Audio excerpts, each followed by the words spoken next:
So welcome back. Last time your party followed a trail of a missing scribe to the heart of Boba's Hall of Records, a place meant to protect the city's history, but something more sinister was lurking within. After uncovering ancient pre-rising vault hidden within the archives, you found celestial wards damaged. A scribe's last words forewarning something watching from the shadows, but that didn't stop you. Using symbols from Aurion and Lunara, you guys broke the seal, revealing a deep stairway leading to the unknown. Now, as you descend the darkness, a wave of abyssal mist spills forth, and glowing eyes pierce through the back fog. Something ancient, forgotten, and very much awake waits below. What horrors await you within the vaults? And as you guys headed down the stairs, oops, wrong one. I will get you guys on your sheet.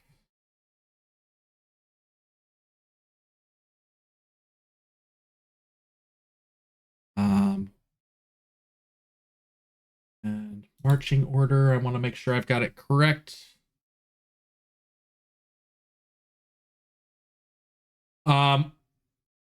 I need you guys to set up what your exploration activities would be as you guys were heading down the stairs.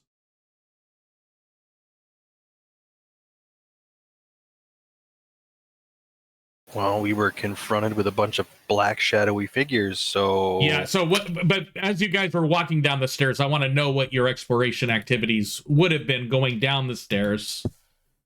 Just so that, I know some of you always try to sneak, some of you seek, some of you defend. Like, specifically, like, Richter, would you have your light, would we still have lights on, looks like Forrest, Feln, and Richter? I would probably still try to avoid notice by using some of the bigger people in our group as basically like visible cover, you know what I mean? With a light on you too. Well, yeah. But I can try. Okay, so what we are going to do is deep dark shadows started coming out of the door. It's not letting me. Oh, it helps if you hit the shift key instead of the caps lock key. And as your light breaks through the door, the light that's you guys are doing, you see at least 4 creatures, and I would like you guys to go ahead and roll initiative, and then I will describe what you see in front of you. And while the game is still paused. Well, I try to figure out why my music is not playing. Also, am I supposed to still have 3 hero points? Nope. We're gonna go Shift Control H and reset to 1. Okay. Thank you. We are gonna do this. I'm gonna click that, and you are good, and we are.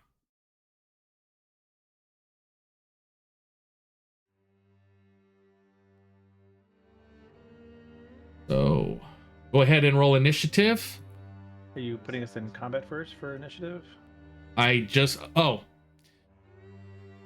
about I activate the scene? That would probably help.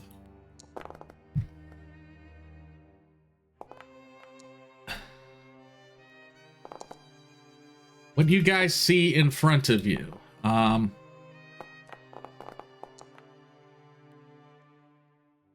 Is a very creepy beast-like creature. 2 shadowy creatures.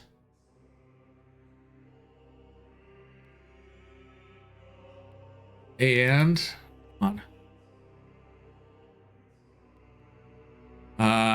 something that may look familiar to some of you.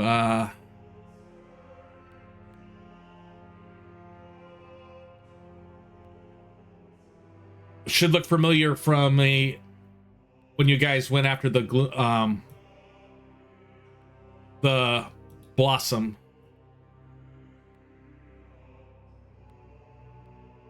But basically what you saw as the door opens, you saw their glowing eyes in front of you. You see what appears to be a very well laid out under area, nice tiled brickwork, pillars that look ornate. Does appear that there are some sort of sconces along the walls and stuff like that. With that being said, Richter, you are the first up in this situation where you see those creatures. I'm going to presume they are not friendly.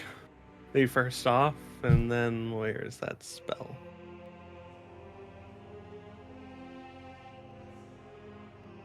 Just rereading this one to make sure I got the range right. Okay, it's 30. Oh, wait, that one's 60 feet. Perfect. Let's.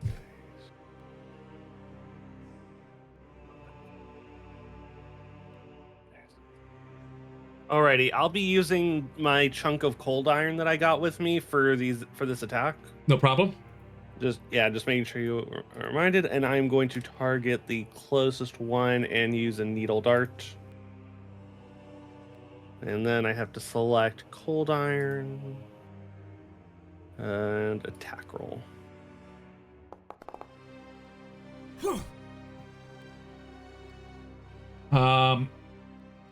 The cold iron splits off out of your hands.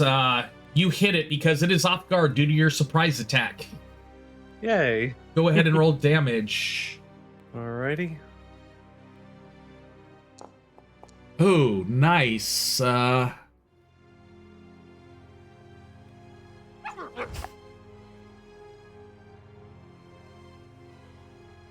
of yelps. It did not seem to take as much damage as you thought it should have. Yeah, I was hoping cold iron would be more effective against weird things. Alrighty, and I'll use my remaining action to cast the shield cantrip on myself. As soon as I freaking find where I left it. There you are. And that's it for me. That brings us up to Hex.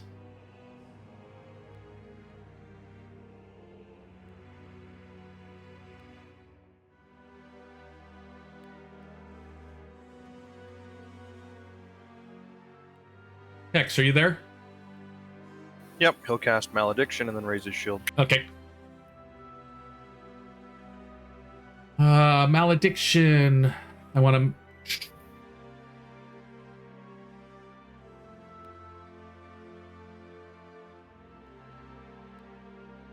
10-foot emanation. Okay, and that stays with you for 1 minute. Okay, got it. That now brings us up to this first creature.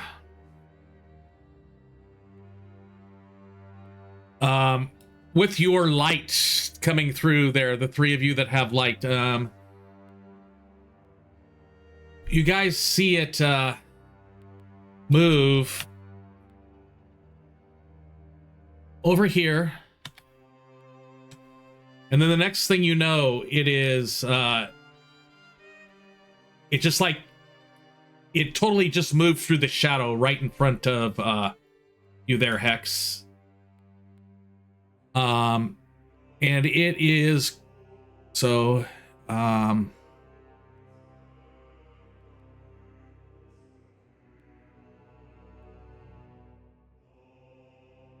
going to just make a claw attack at you as it hisses out. I need to target you first. Why isn't it not letting me target? Go. I think it just insulted your mother.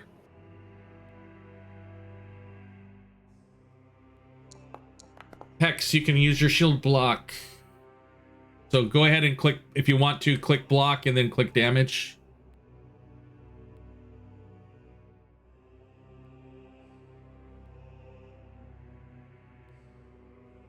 No, that should have missed. Right now, for whatever reason, Foundry is reading me as taking a -1 status penalty for my own malediction. That is awesome. Uh,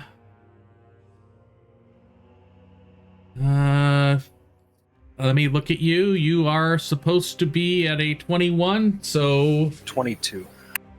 I'm sure. Okay, so let me figure out. So the effect. So the malediction is giving you that. So I am going to say that he missed then, and that's his turn. I need to add that to my notes. Fixes.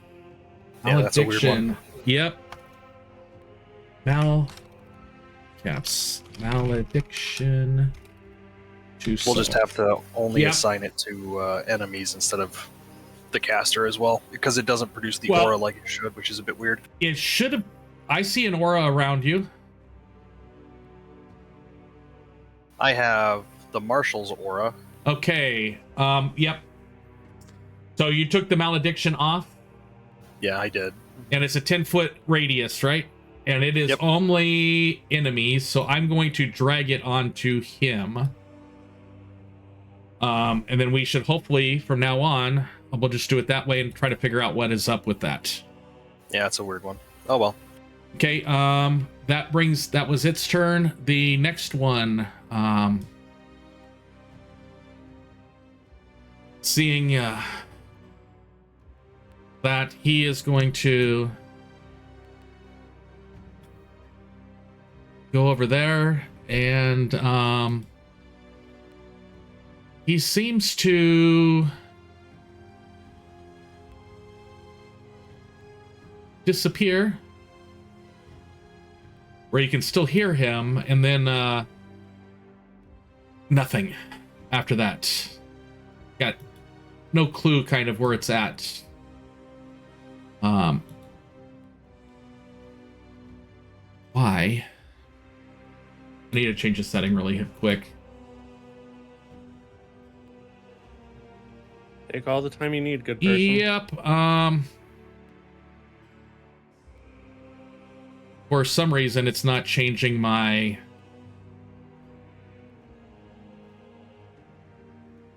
We're going to click save, and now we're going to click it.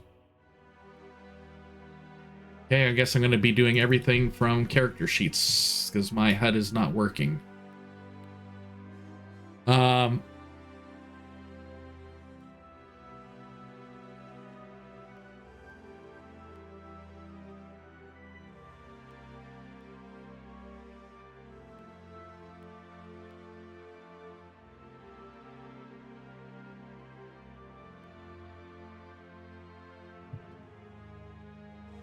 Actually, Hex, I need you to roll that fortitude saving throw.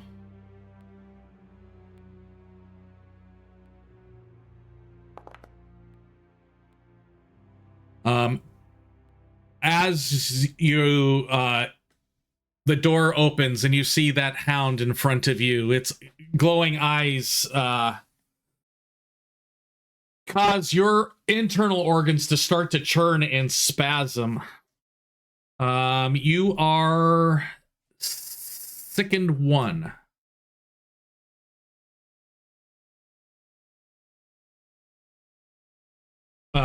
Just from the look of the hound, just being within its presence, you feel nasty about it. And it is going to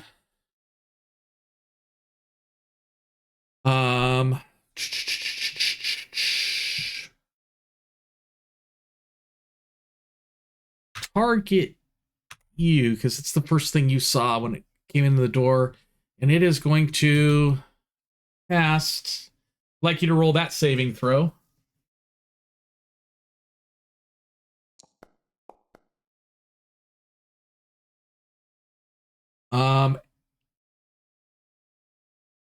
You are slowed for 1 minute. Slowed 1 for 1 minute. Is that a reroll? Yeah. Okay, you're slowed 1 for 1 round. So that was two of his actions, and it is going to scurry over to there, try to get in the darkness. And that will end its turn, bringing us up to Forest.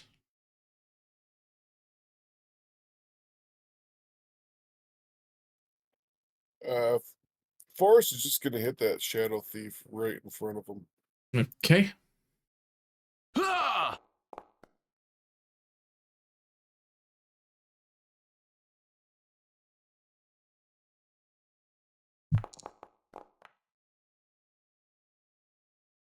Nice hit. Doing some damage with it.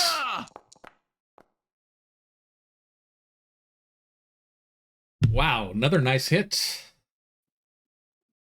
Better than the crit. Yep. It is definitely damaged. You can tell that you've hurt it.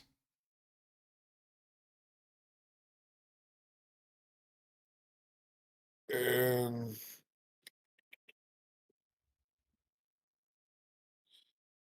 yeah, crit finish it. Why not? Close.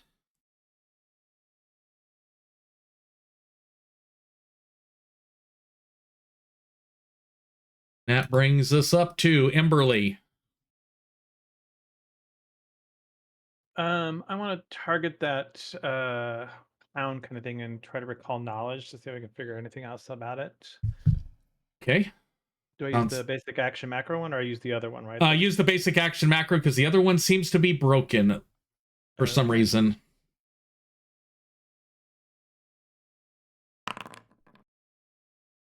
And you are trying to find out what from it. Like what type of creature it is? I mean, I know is it like a like an undead, an aberration or something like that? It is an aberration. Okay. And is that my guess from there? Or I'm going to tell you that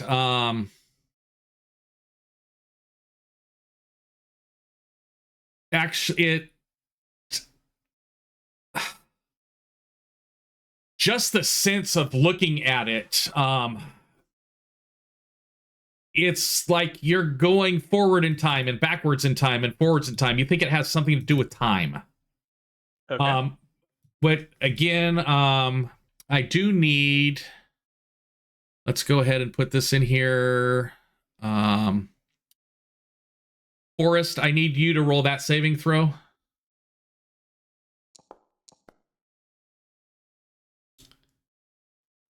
You are sick.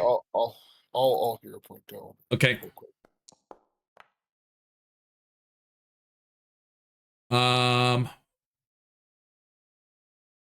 So you are not sickened. So it's an aberration, and it feels like it's twisting time around you. Okay. I will target the thing in the front here, and with my last two actions, I will cast Divine Lance on it. Okay.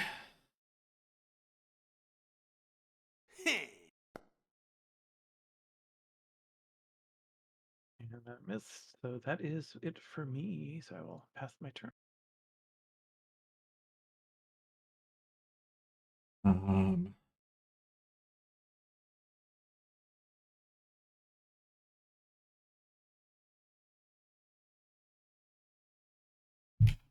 And it brings us up to the ghoulish looking creature.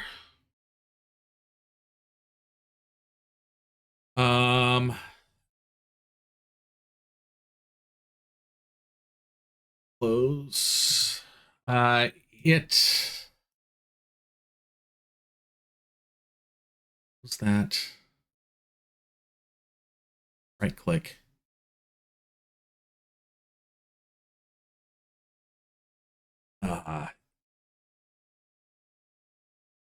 It doesn't move very well. It lumbers forward.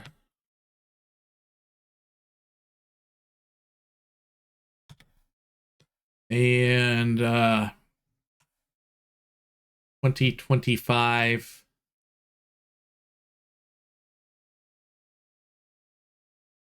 Let's look at this one. It jumps the last bit to you, Forrest. So that was a big jump. And then it is going to make a claw attack at you. Except I have to target you. Come on.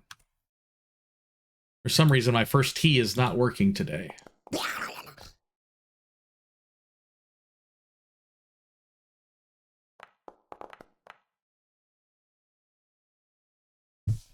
ahead and take that damage.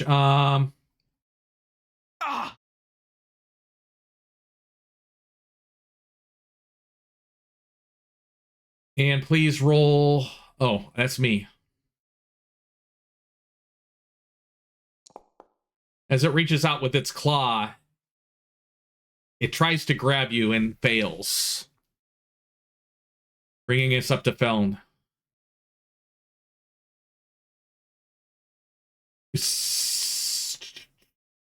Go ahead and roll damage, and I'll roll the saving throw from the damage card.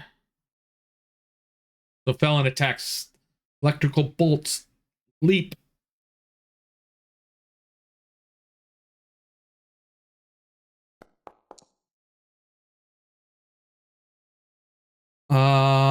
And saving throw for the first one. So the shadowy guy succeeded. But the ghoulish one did not.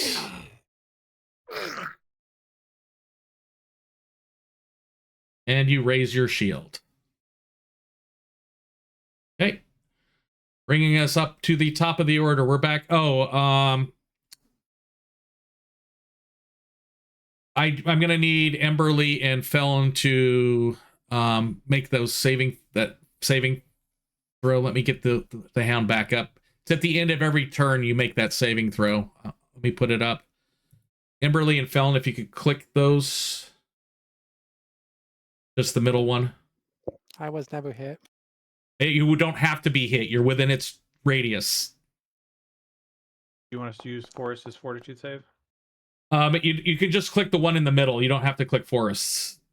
So Felon, you are not sick. And Emberly, sickened 1.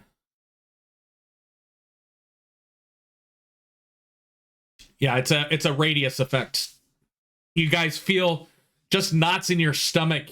It feels like your internal organs are just being twisted in the presence of that hound-looking thing. So that brings us back to Richter. Alrighty then, I'm gonna cast Caustic Blast, like hitting both of them, but like I'm having it a little backwards so it doesn't hit our frontliners. Okay.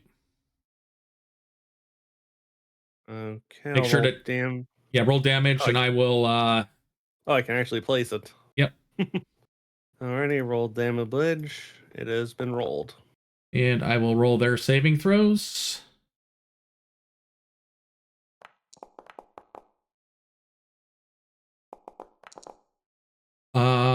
The shadowy guy failed. And the stalker guy succeeded. We saw the shadowy guy fall to the ground. Alrighty, and I will then use my free action to cast guidance on Hex. Let me see something really quick. Oh wait, if it's saying that it doesn't stack, then yeah, you've got light guidance plus 1 stat bonus each. Yeah, you can go ahead and cast it on him. Okay, I did. Hex, did you drag it out there? I will. There we go. He's got the guidance. Yeah, and that's everything I can do on my turn. Okay. Hex. Oh.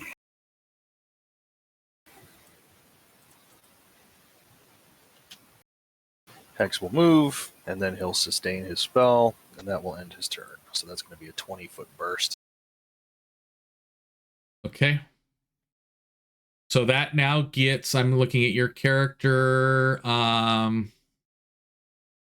I need to drag the aura out. Can you link it back in chat really quick so I can drag it easily? I forgot to pop it out to make an easy drag.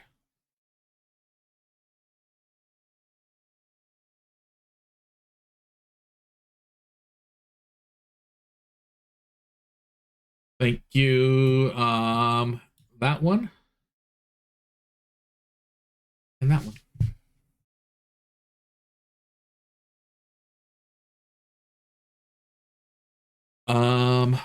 We have, what do we have out here? What is... So the ghoul needs that, and he'll be flanked for forest, and that's my turn. Did I not put it on the ghoul? No. So he's flanked for forest. That is your turn. Trying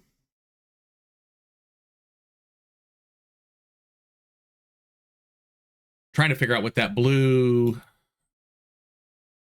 the green underneath there is. We have so many auras on here. That's going to be one of them. That's just where the malediction is. Yep.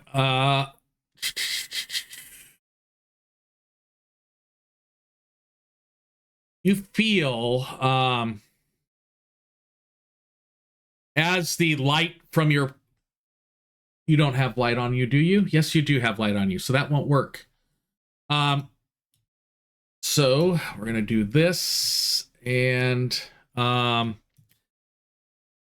just outside of the effect of this shadow, for Hex, you see the creature kind of appear like it moved from somewhere. And it is going to come up to you and try to attack. It was going to try to get a shadow attack, but it can't. Yeah, so it's going to strike out with its claw. Doing some ickies. I need to see. He did have the malediction on him. I just want to look at the roll.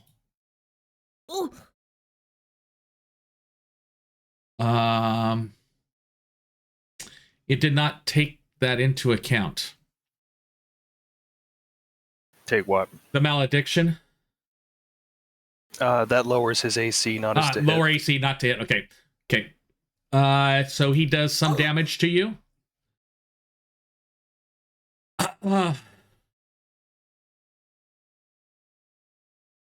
And that will end his turn because he didn't get anything. The Hound.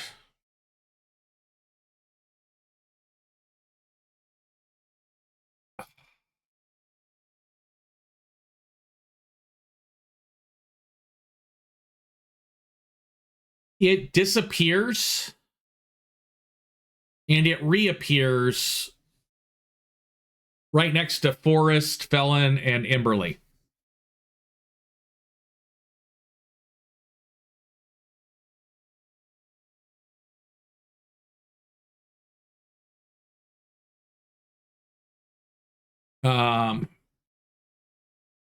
Giving it, it's going to make I'm going to do a D3. Starting with Forest is 1 and rotating my way around. Targeting Emberly with its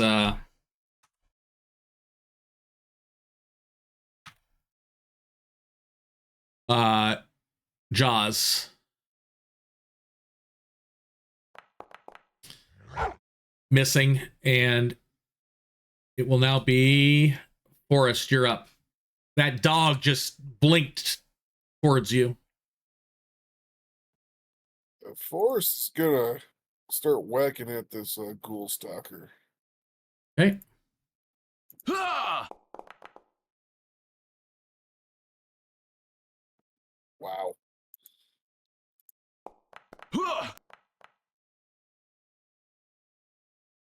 Ridley's like, it's right here. She's pointing at it.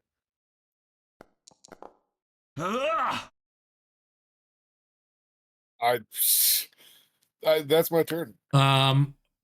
Please roll that saving throw.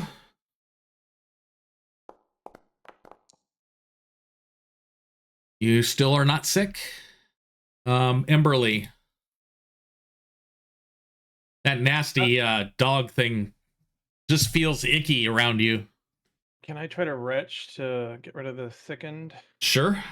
Roll down at the bottom.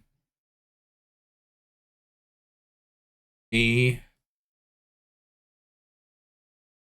fortitude save against the DC. So it is a 16. So just roll a D. Here, we'll just put it there. Go ahead and click that. See if your retch works. And it does. You are no longer sickened. And let's see, with my other two actions, let's see. I am going to stride away from it. Or step away. Actually, Yep. I'll do a step to there for my second action, and for my third action, I will try and recall some more knowledge on it. Okay. Then bam it up.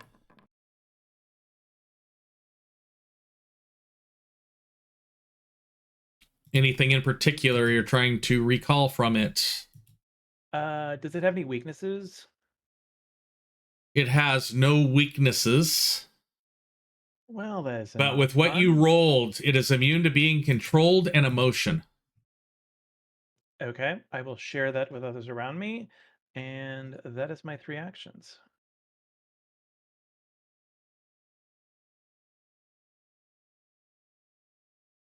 Okay. That brings us up to the lumbering Hulk that went towards Forest, so it's going to continue at Forest. He's going to try to claw so he can grab you. So he does strike you. And he will attempt that.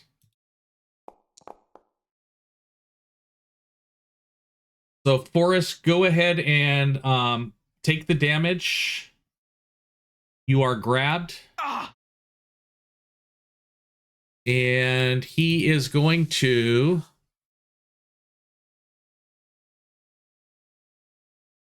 whisper at you. I would like you to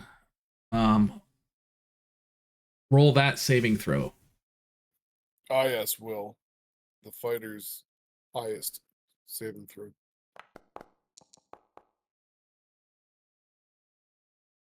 And you succeeded. So that's it. That's its turn. That brings us up to Feln. Playing the Monster Mash. Nice swing.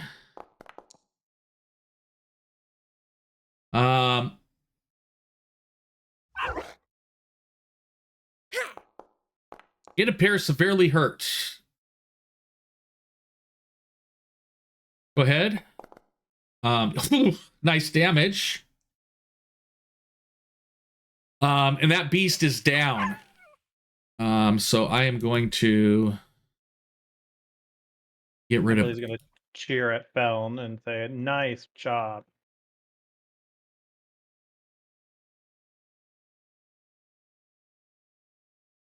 Okay. That would be Emberly. Felon's turn. Richter, you're up. You see the hound go down. Your stomach no longer feels the sustained queasiness from being around that hound. Okay. Seeing this, let me just right now, just seeing that there's still two more very rude-looking dudes up there. I'm gonna go with an electric arc on both of them, since caustic blast. I'm not sure I can target it well. Okay. So Yeah, roll damage. caustic would probably hit Hex if you were to try to get both of them. Yeah, and I'd rather not have a repeat of the last time I accidentally hit him. They are gonna roll their saving throws.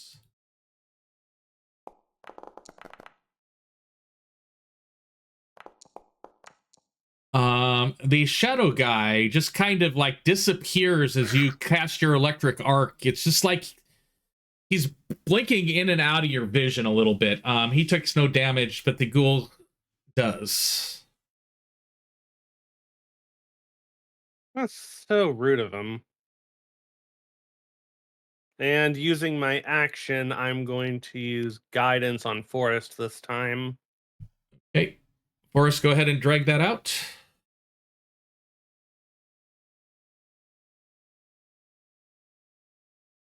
And Hex, you're up. Got a shadowy guy to your left and a ghouly guy below you.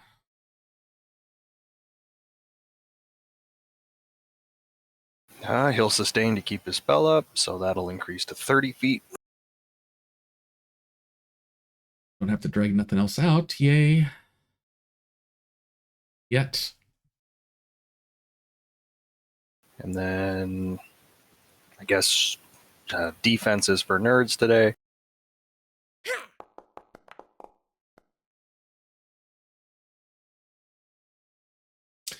You hit.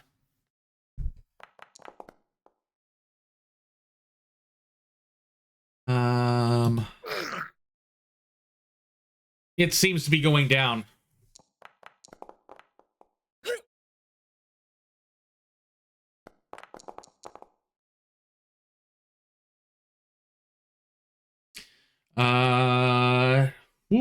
Yes, it does definitely seem to be going down. It is down. Axel just flicked the brains off of the end of his mace and turned to look at the last guy.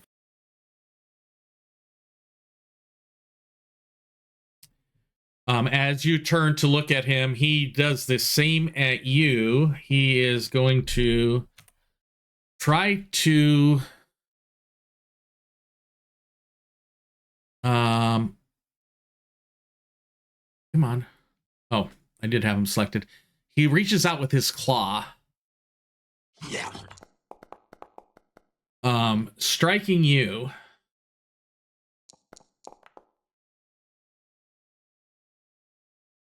Go ahead and take that. And then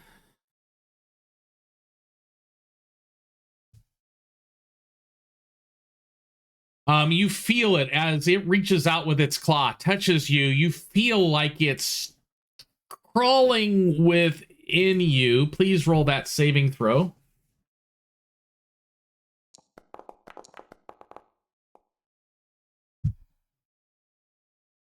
Oh, wow.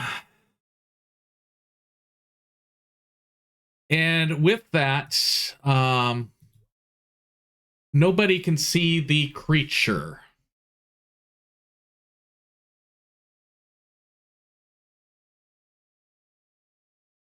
So Hex,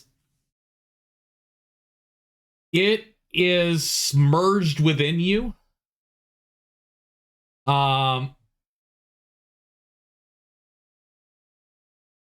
You look around you, you see your shadow every once in a while has like a double, it's throwing doubles. You feel it within you. Just something just doesn't feel right. And I am going to drag that on you. Ooh. It should use coalesce memories. This should be interesting for everyone in this room. You're up, Forrest. That shadow thing you just saw disappear. You don't know exactly where it went.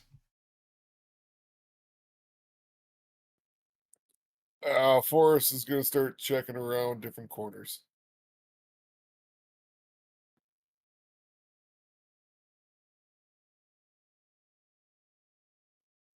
And that'll be my turn. Okay.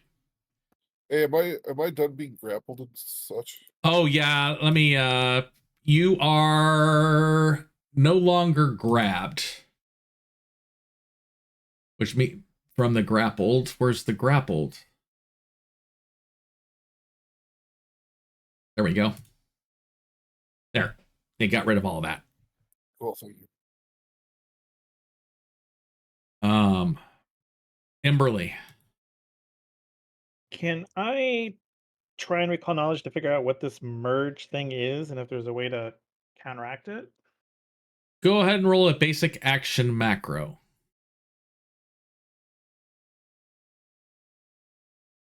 Recall knowledge.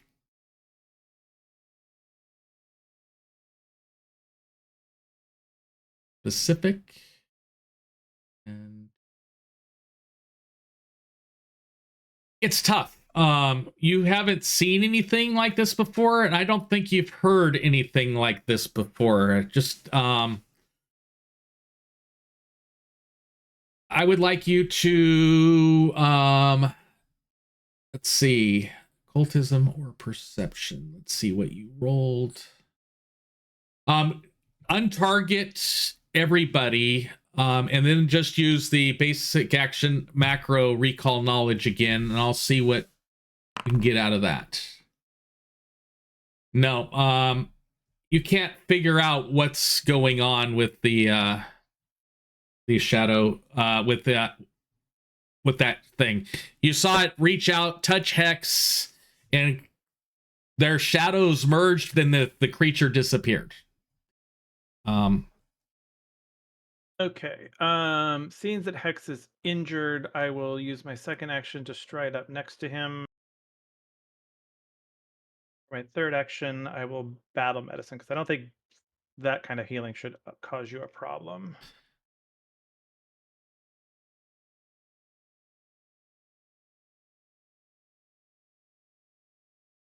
Okay, and let's do that. Nice. Go ahead and apply that healing.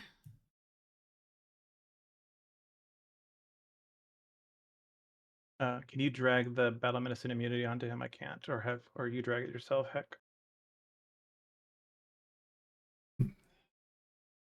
I lack the permission to create tile 5XHHOLFGIAFM.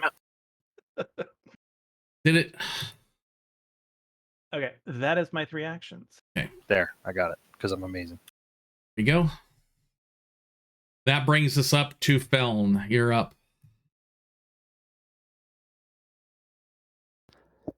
I'm gonna walk up to Hex and do a Arcana check to see if I can figure out where the shadow went. An Arcana check will not work. You don't figure it out. Then I'm gonna hold my sword and wait for the stinking thing to jump out so I can chop it in half, and that's my turn. Okay. Richter. Seeing as everyone's still on edge, I'm just going to... Is there a way to basically just prepare an action to cast a spell? You can use...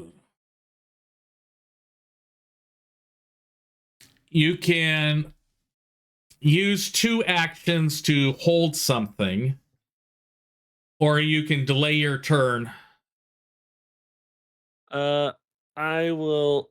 So I could just use the 2 actions to hold a cantrip to hit if that shadow creature appears. Yep. If that dog... Okay, yeah.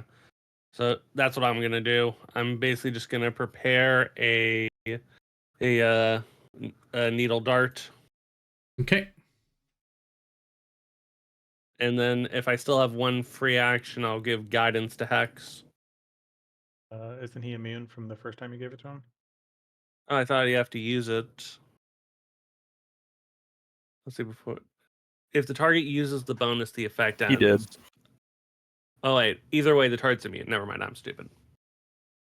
Hey. Okay, then I'll just use my stride to just stride back 1. Okay. Hex.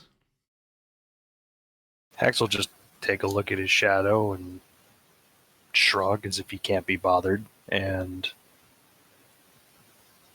after a moment of quiet deliberation, he'll just let his malediction fade and start to look around. I would like you to roll. Is it letting me select you? I would like you to roll It's a 25.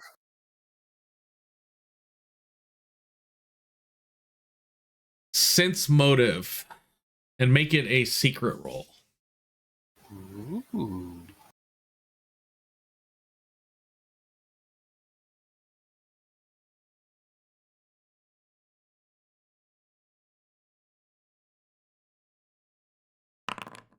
I have pushed the button. Ooh, We both know I got a nat 20. not quite, but close enough.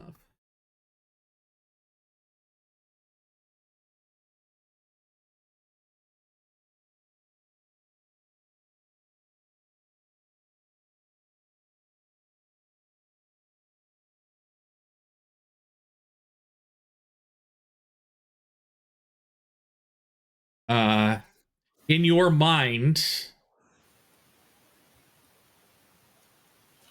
you hear that.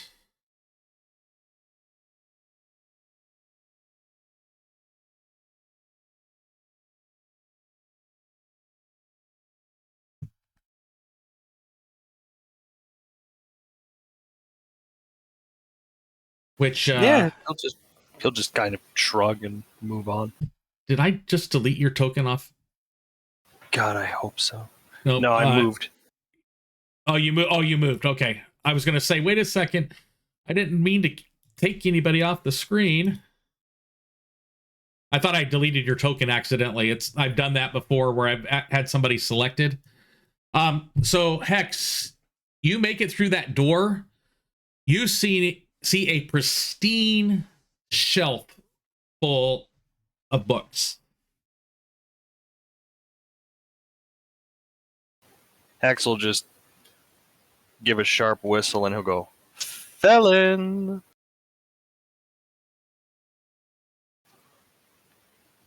And then I guess it's not my turn. Why is it not my turn? Okay, go ahead. You whistle. That's another 25 as he looks around the room. And you see more books. More books than you've ever seen in your life. Even with the other place that you went into, these are full books. Not scraps of books, destroyed books. These are 100% books that you see here.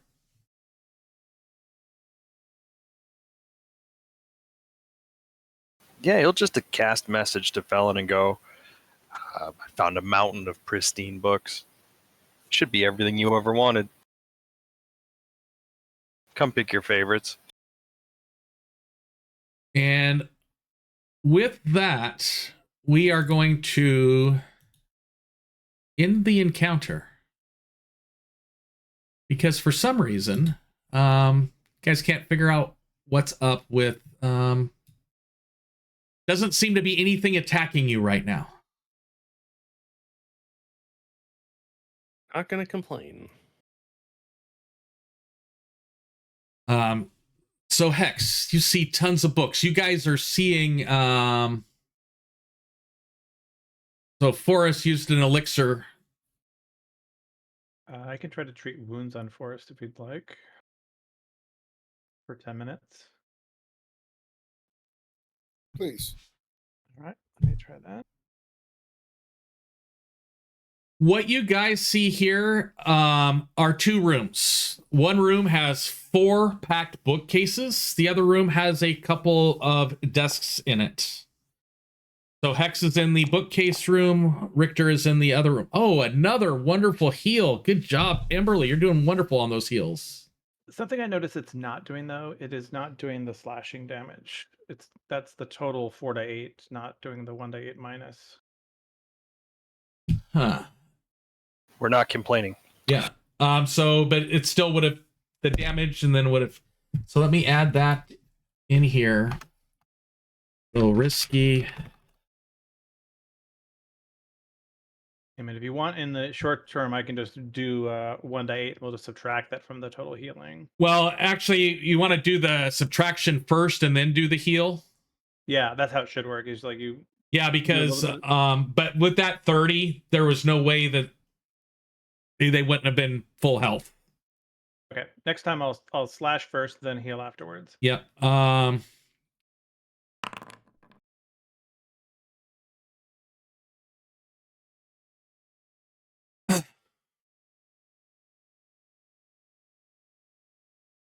So Richter, seeking through the tables. You're seeking through the tables, but the one that you were at the south. Oh yeah.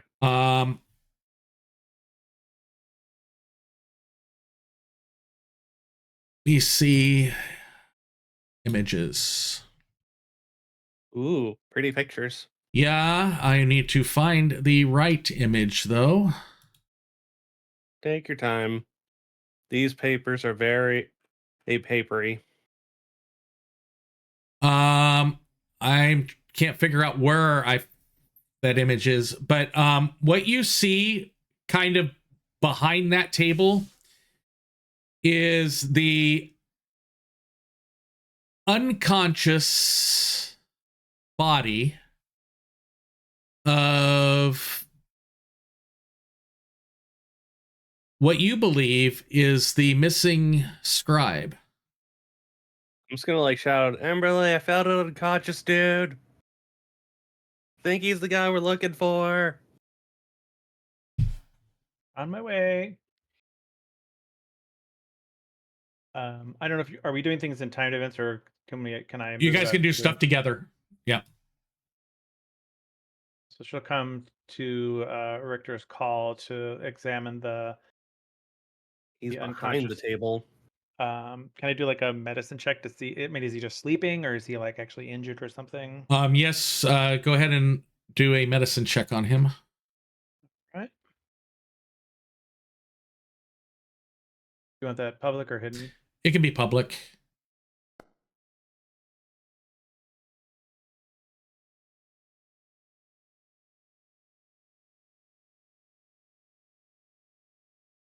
Let me get it. Close that.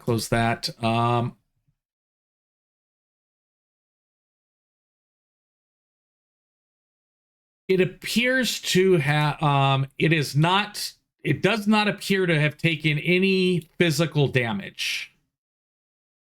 But what it does appear is,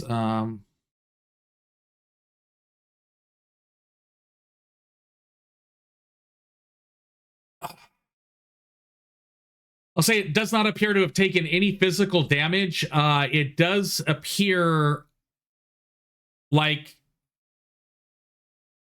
its body is like tensed up, like almost like not twitching like a full-blown epileptic seizure, but like it's clenched, like something seized it up.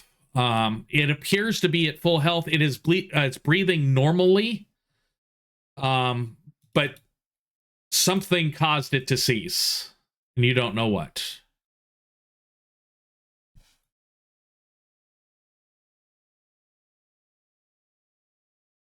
Okay, well, as long as they're at full health and doesn't look like they're taking any more damage, she'll be fine with that. But she'll share that with Richter and say, I'm not quite sure why they're unconscious, other than they must have had some kind of like seizure or something. Either that or some magic. So, Hex, you were specifically looking for what clerical spells and rituals in there? Yep.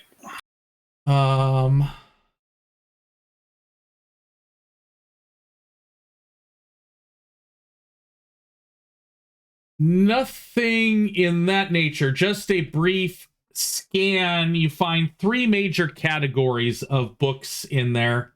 Let me count again. 1, 2, 3. 3 major categories of books. The first major category are like ancient legal texts and treaties. The second one is Old Kingdom records. And the third general category, you can tell they're mostly put together.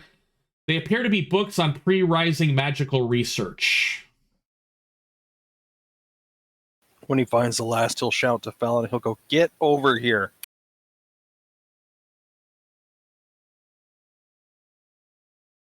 What is it? He'll just point out the third criteria of books for pre-rising magical research to her.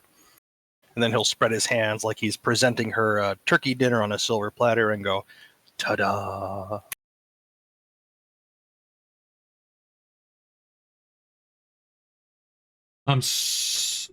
Richter, with the I'm going to give you one more thing, Richter, with the roll you made in that room as you were looking around. Yeah, because I was just going to look at the other table or even the bookshelf after this was my plans. Yeah.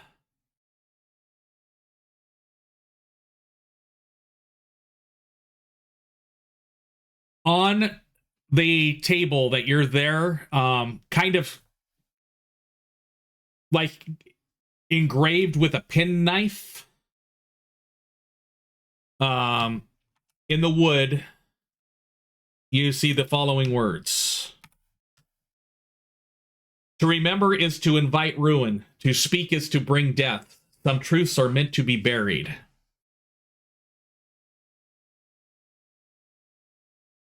Oh, thinking to himself, okay, and just sort of like grab Emberly and point towards the writing. Not sure if he's like should talk at this point out of paranoia now. Okay. You're scared of a desk. Cryptic writings usually mean bad things. I'm taking you to IKEA and we're calling it a haunted house. I hate IKEAs. I'm going to go ahead and copy, Control C, Shift Control V. And then Richter walked around the corner and to his horror, mahogany. The Is it from Melchior 5? So Felon, I just put the first book that, as he points out the shelf that looks majorly interesting to you. It is entitled The Infusions of Flesh and Steel. The second book that I will be putting on your character shortly is called The 9 Pillars of Arcane Stability.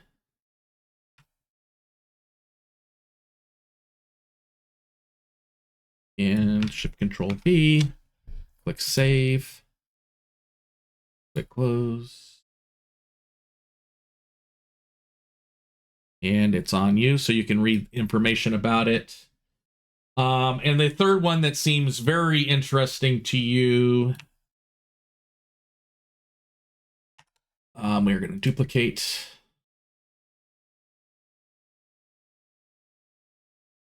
Is entitled Binding the Elements, Harnessing Arcane Energy for Mundane Devices. And we'll Control Z, Control C, edit, and Control V, click Save, and Binding.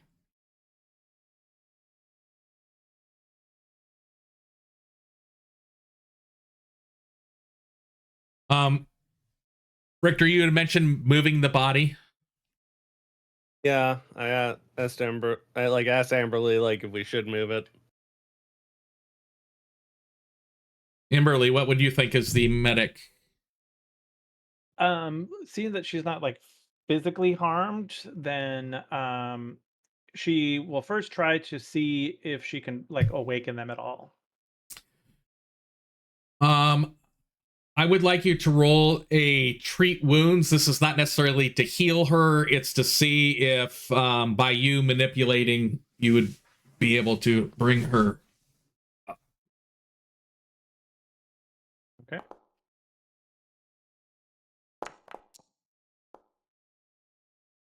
With that, she does,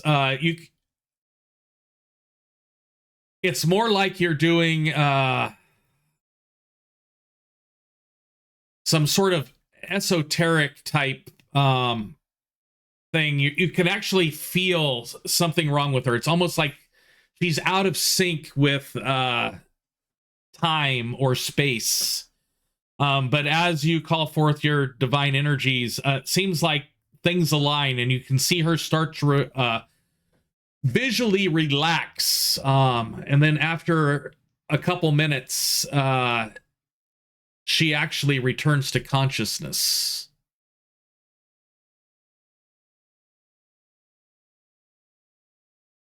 When she wakes up, I'll just start asking her, like, what happened? What was the last thing she remembers? Who are you?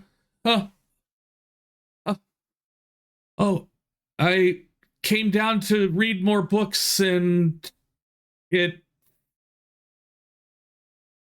felt like I was being pulled to pieces. And then, who are you? I don't recognize you from the archives. We were hired to look into your disappearance. We're from what was the name of our organization again? As I just have a brain fart. We're from the Wardens.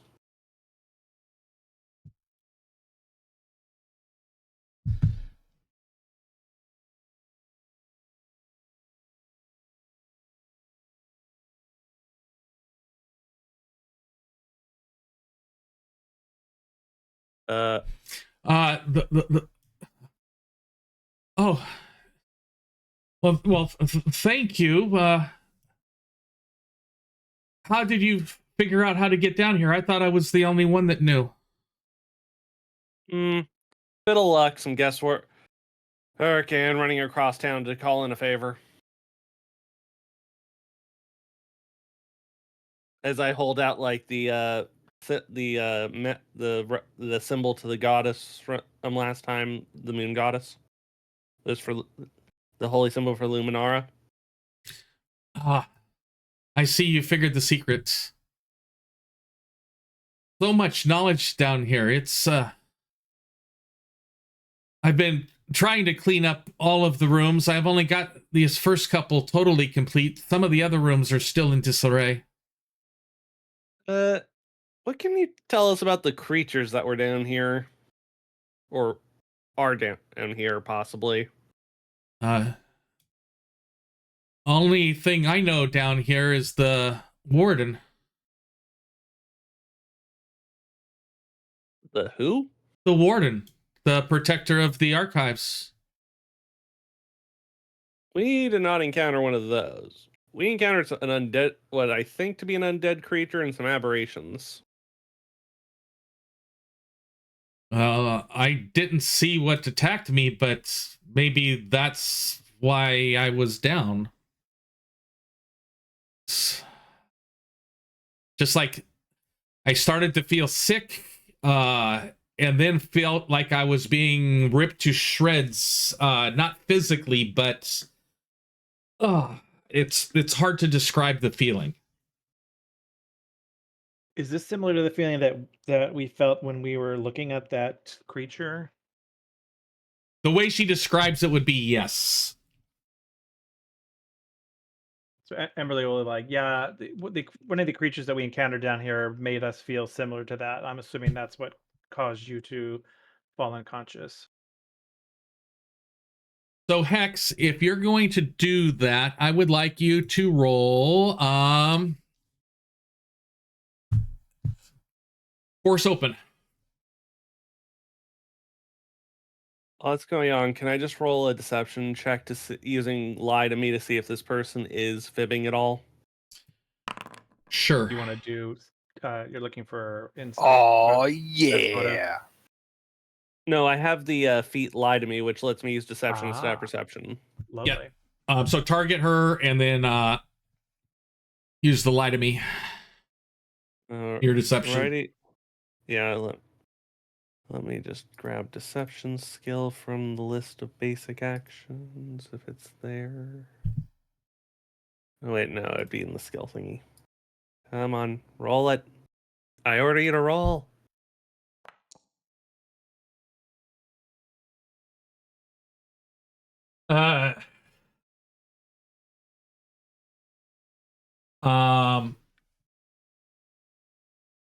She seems to be telling the truth. She seems sick. She sounds like she's been down here before. The books look kind of clean in there. X, as you're doing that, if you want to wait just a second, I will describe what happens as you do that, as I finish up with Richter.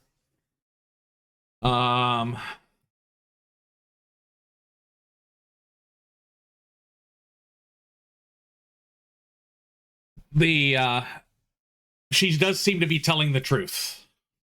Okay, I can accept that. Alrighty, let's see if we should probably get you out of here before anything worse happens. But as you are, as you're talking to her, we're going to do this. We're going to do this. And we're going to do it this way. Right click.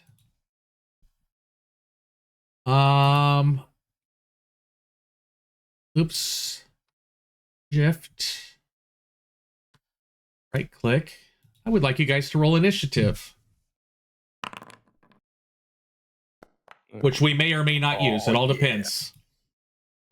Oh yeah. 2-1-1-2. It's called being strategic. Lucky number 13. So as the door opens, I need to fix the token on that one to make her a party member. Save. Keep on forgetting they don't make NPCs party, they make them opposition. As you bust the door open, you hear intruders, unauthorized, forbidden knowledge must not escape. Intruders, as you see this thing come through the door at you.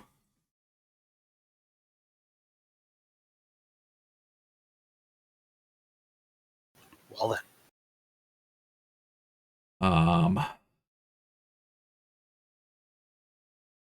Let's go there. And we're going to do that. And it is going to attempt. You see it reach out with its free hand.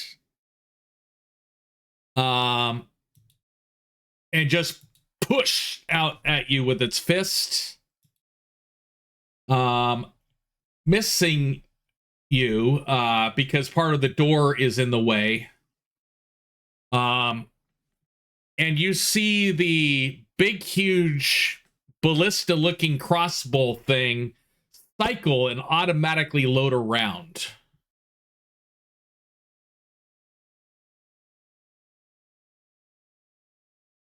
Felon, you see this big, huge mechanical creature come out saying those words. What are you going to do?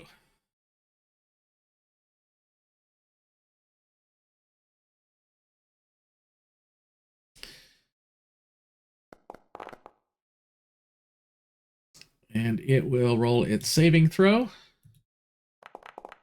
Reaching out with a thunder strike. It succeeds.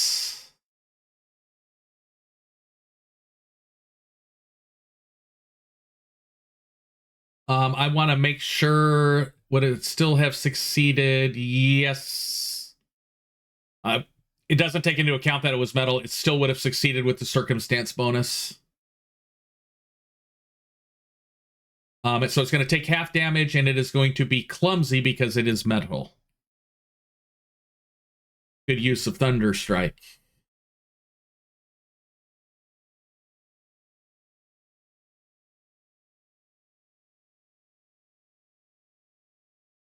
Go ahead and roll damage. Get that big old toe. I don't get any spell effects too. I saw that one. Sometimes if you reload, I've seen that happen where it doesn't show up until you reload. Your spells Yeah. are casting on my end, babe. Yeah, I Sure, saw them on my end too. At least on my middle screen.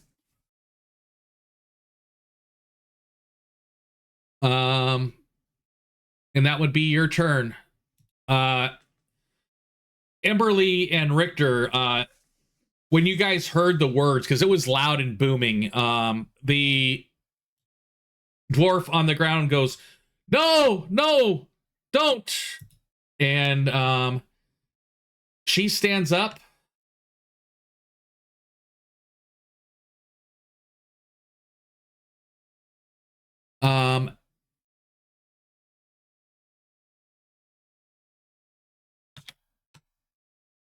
No, Charlie, no, no, stop.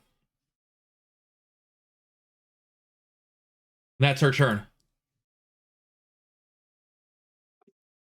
That sounds like an angry pet owner right now. Just looking to Emberly being like, we should probably go check what they did. Sounds like they got themselves into something. Richter, you're up. Yeah, I'm just trying to remember how to do the like step-by-step movement again. Control, and then you can click on it to make so you control, drag, click to make a waypoint, and then continue dragging, and then at the very end hit the space bar. Okay, control. So I'll stride with side all the way to here and be like, wow, I was not expecting a giant robot today. Why did you guys open the door?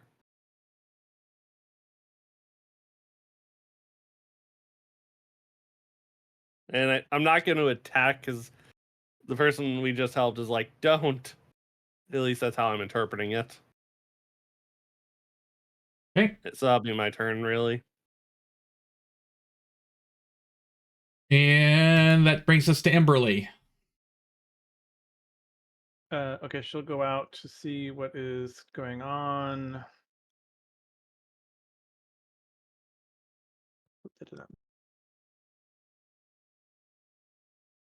So seeing the linguist, I guess, talk to the creature there, she's like, I assume we need to not attack it. It's just there for what, defense? It's the Vault's Guardian. Yeah, she'll call the others. She's just like, don't attack it.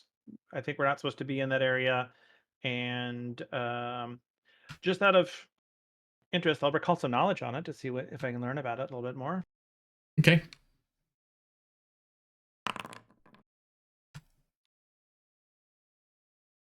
Yeah.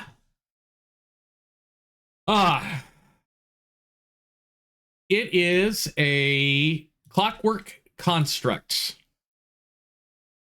And with what you rolled, you know it is immune to bleed, death effects, disease, doomed, drained, fatigued, healing, non-lethal attacks, paralyzation, poison, sickened, spirit, unconscious, vitality, void, and mental Jesus. damage. You have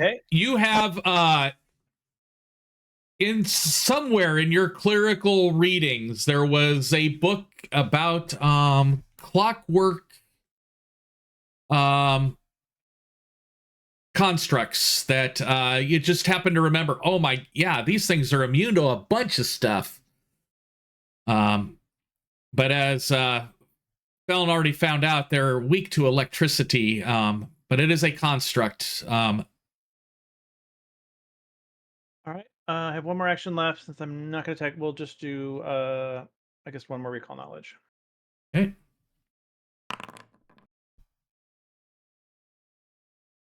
And that first recall knowledge, basically, that was everything you could remember about it. Okay. Then I'll go ahead and end my turn. Hex. Hex will look at Forrest, and as he passes him by, he'll just tell him to bring it down. Come on, send the effect, please. Are you doing maul or dagger? Maul.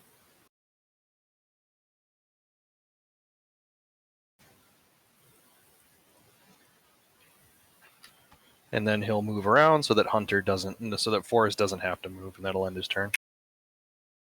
As you're getting prepared to move, you hear a word within your head. It's almost like you're the one that's saying it. That brings us up. Go ahead, Hex.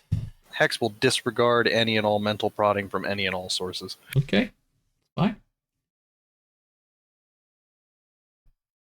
Forrest, it's your turn. Force is gonna start swinging away. You guys are just ignoring us telling you to stop. Well, it's not like it stopped and stood down. It tried to kill us. It hasn't had a turn after she said something.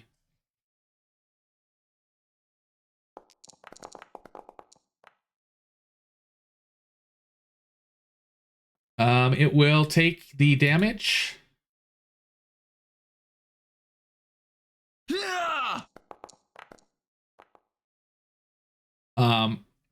It seems kind of nimble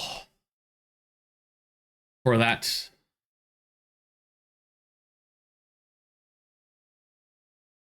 And as its turn, you see its head. Its body is still facing towards where you were, Hex. But you see its head spin. Look at Forrest. Look at you. Look at the dwarf. Does not compute. Does not.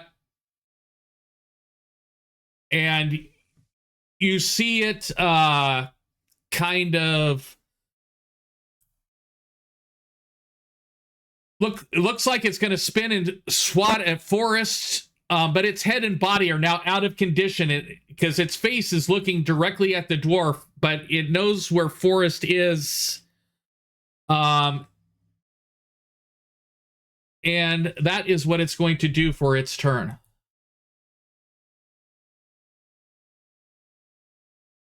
Felon, you're up. What are we doing now? Killing it or not killing it? It's up to you. It's your turn.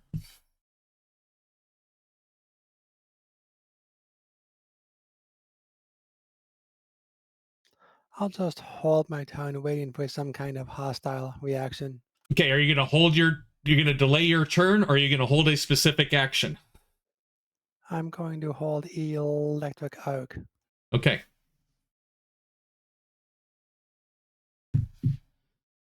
With that, she is going to run up, and you see her reach her hands around, and as she runs up, the construct's head kind of faces towards her. She reaches up and touches a button around the construct's waist, because that's about all the higher. This thing is huge. It's not huge. It's tall. But she reaches up a button, and it seems to...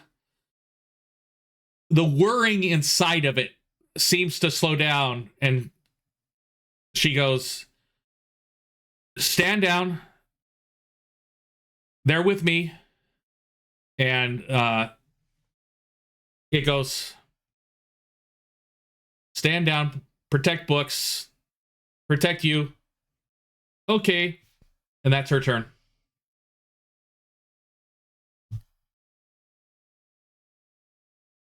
Richter. Well, seeing that it's standing down, I'll be like, "See, guys, it's not gonna fight us anymore." Also, we found this person out cold. Oh, this is the person we were looking for. Referencing the linguist. Okay. Is that your turn? Yeah, I'm literally just trying to de-escalate Okay. since I think we can de-escalate. Kimberly. Yeah, so Emberly won't take any offensive action. She's just waiting for others to capitulate, and then we'll want to ask some questions once we get out of this combat. Okay. Hex. He'll just shrug and move away. Okay. Forest.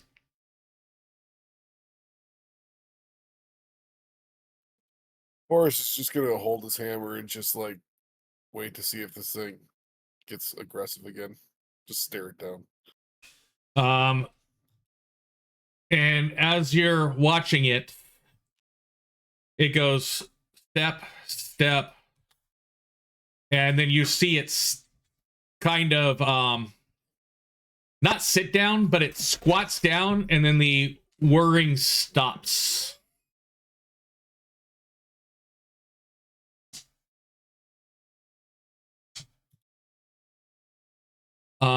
And with that, successfully semi-de-escalated the situation. She goes, thank you. It took me months to get him working down here. Thank you for not destroying it. Yeah, sorry about that. I think my friends were a bit defensive. Again, thank you for helping me. And she looked, as she came through the door, she saw those things that she didn't, were those the things that got me? At least one of them. One of them is still around here though, so I recommend you stick close to us. Okay, I'm gonna pause it so you guys don't wander around, so we could. There's a conversation going on, so please let's finish the conversation before we explore. Yeah, I fixed him like last week was when I finalized the fixing of him.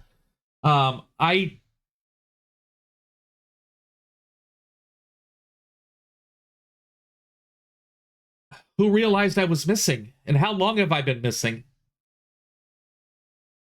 Trying to recall. Double checking notes.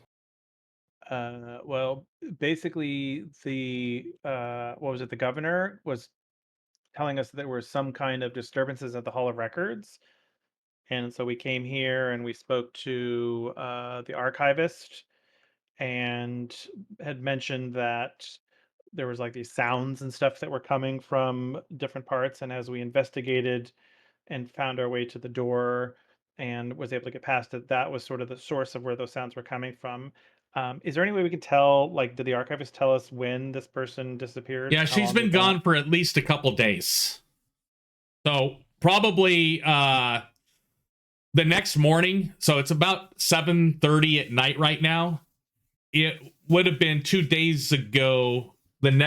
So it's about a day and 3/4 right now that she's been gone. That she's been noticed being gone. So she's probably been down here for a day and a half.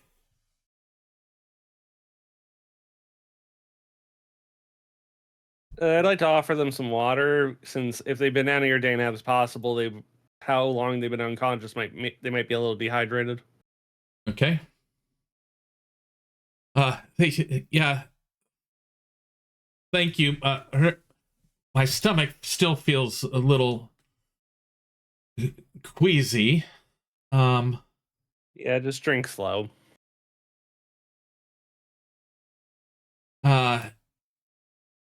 Yes, I've been I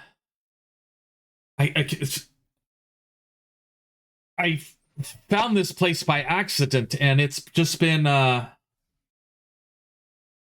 amazing what's just everything that's down here. Books that we don't have copies of, all sorts of stuff. I've been trying to clean up the library before I told the archivist about it.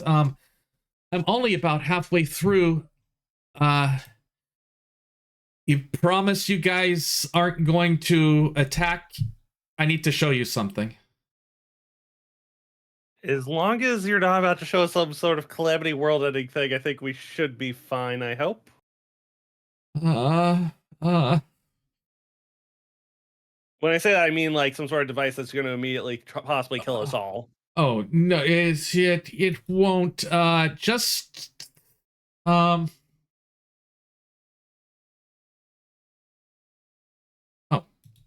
it's the stupid thing called quest stuff. I'm looking for a journal entry, and, where is it? Where is it?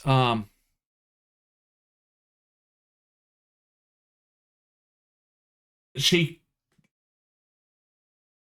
calls out, archivists, show yourself, please. And as she says that, yes, dear, how may I help you?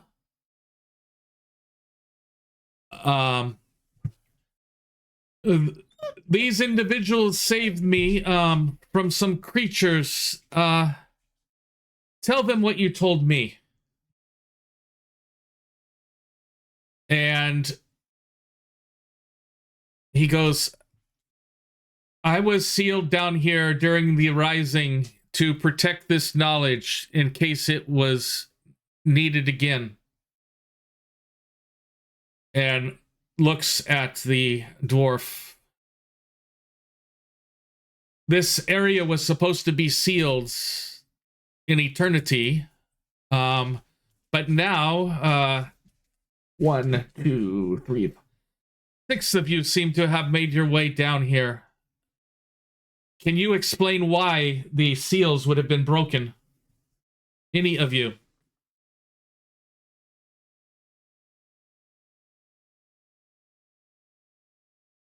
Amber, look to see if anyone wants to say anything before she says Hex something. will roll religion because religion. Hex will roll religion because religion.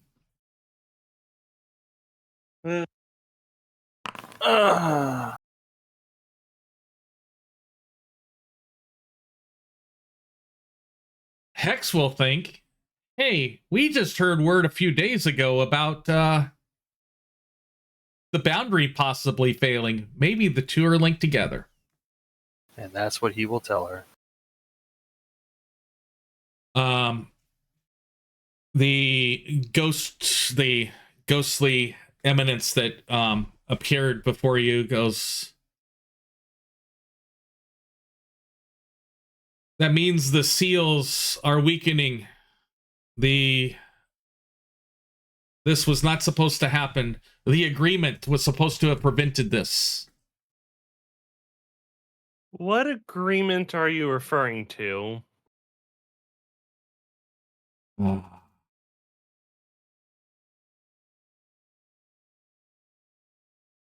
She looks, the ghost creature looks at the linguist. And the linguist looks back at you as you say this and goes, now this is where you promise not to get mad? I promise to reserve judgment until all the facts are presented. Over the next 15 to 20 minutes, the creature points out to you that through a discussion going back and forth with the dwarf actually acting as a prodder and pokester, able to drag out that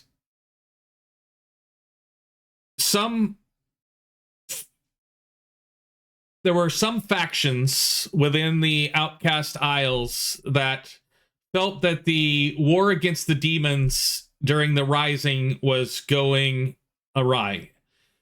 And the only way that they thought that they could get assistance with defeating the demons is that some faction that the ghostly one and the dwarf does not know yet because she has not gone through enough books to figure it out, actually requested the assistance of the Infernals to help against the Abyssals. And it seems that the Infernals provided enough information to help bind the demons so that the demonic attacks would no longer progress. And it was only through the assistance of these abyssal elements that this that the boundary actually came up.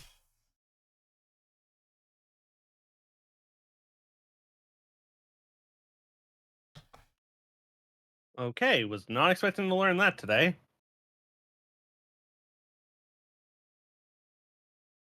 Like, did they say that through their help that was going to cause the weakening, or was it the like? Did they even mention what repercussions of this battle was doing to the boundary? So the boundary was not there at all. What was happening is the clerics, the druids, the wizards at the time were basically doing battle after battle. And it was just an unending horde of demonic incursion happening within the entire planet, basically. The head cleric to Aurion at the time, the prophet, basically came up with the idea that, hey, we can, like, you have the sanctuary spells and stuff like that, where, hey, maybe we can give us ourselves a protection against demons. And so they basically were able to create a small barrier, using the war mages at the time and some of the war priests. They kind of figured out how to link their magic together to make this barrier expand further. But the constant demonic incursions kept the barrier from being stable. And it was through the agreement that one of the factions within made with the devils showed them how to bind some of the greater demons such that it weakened the demonic attacks on the barrier that was going up. And it was with one last push of all the magic that a lot of these people had that caused the barrier to be erected.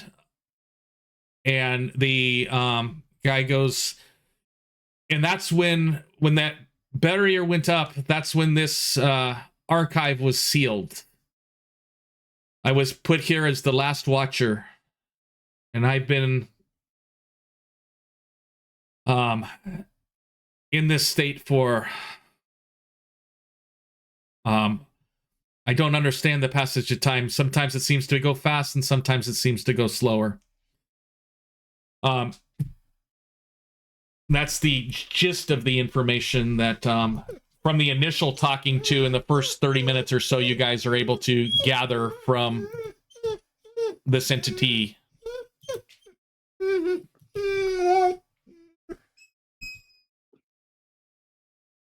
So, and they didn't mention who was the ones that made the agreements. They have not mentioned who made the agreement. You can ask.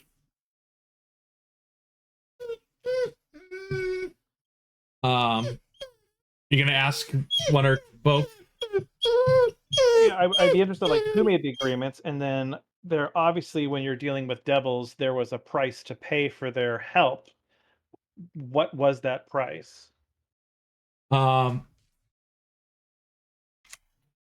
The archivist, the ghost one, goes, everything I have told you has been rumor at the highest level. We never knew who made the agreement or what the price was. We just heard the rumblings that there was an agreement, and it seemed to be true. From my position in the archives, I did not know anything beyond that. It was my job to help seal knowledge away in case it was needed again. And they cast a seal on the stairs to prevent it from being opened unless the bindings for the demons, that seal would stay in place as long as the bindings for that were holding the demons at bay and the boundary was in place. We couldn't have got past it had the bindings not been weakened. The archivist says no. I have tried both in my physical form when I was first down here, as well as my current form, to try to penetrate the sealed doorway, and was unable to. What do you know about the creatures back there? They don't really seem like something you'd have in this vault. Creatures back there? Referencing the ones that we killed that it will glide out past you and look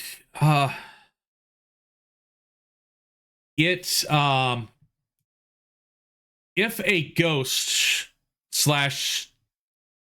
incorporeal entity could turn ashen, this one would have. Its voice starts to shake.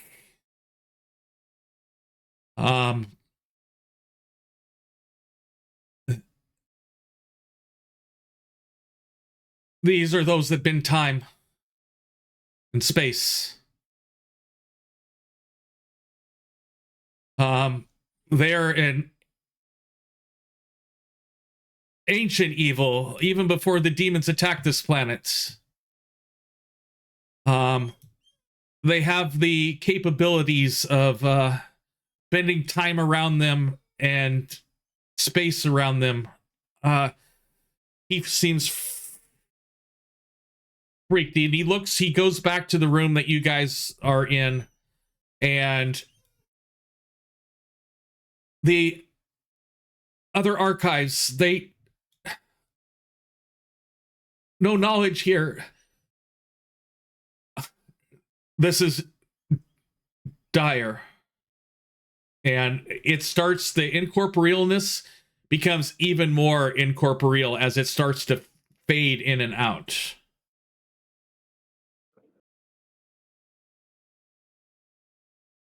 Take a deep breath, or whatever the equivalent is for you. We need yourself rational, not irrational. What information do you provide that can help us against these? If the archives in Conda still exist, that's where the knowledge about these beasts would be located. Thousands of years ago, entities from not of this world attacked the planet. It's like almost like time started ending up repeating itself. People would get up, they would go to work. People started figuring things out. It's that every day started seeming to be the same. At first, it started like the cycle would be like almost like deja vu. This month started to seem very similar to the last month, and then the cycle got closer and closer together, where it seemed almost like you would go to bed and wake up and it would be the same day over again. But it took them ages to realize that this was happening, that there was some sort of temporal loop. That's all I remember. The books would tell us more. That this horror story that we were told as kids, that if we dabbled in magic too much, that we had the capability of breaking time itself.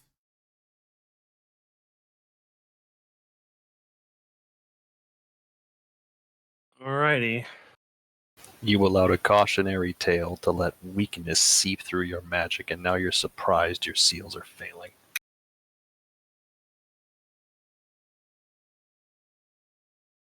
It was the priests that cast the seals. I'm just the mere archivist.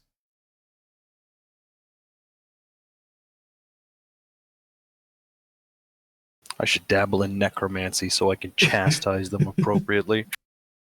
Do you have any books here on how to raise the dead? I have some severe complaining to do.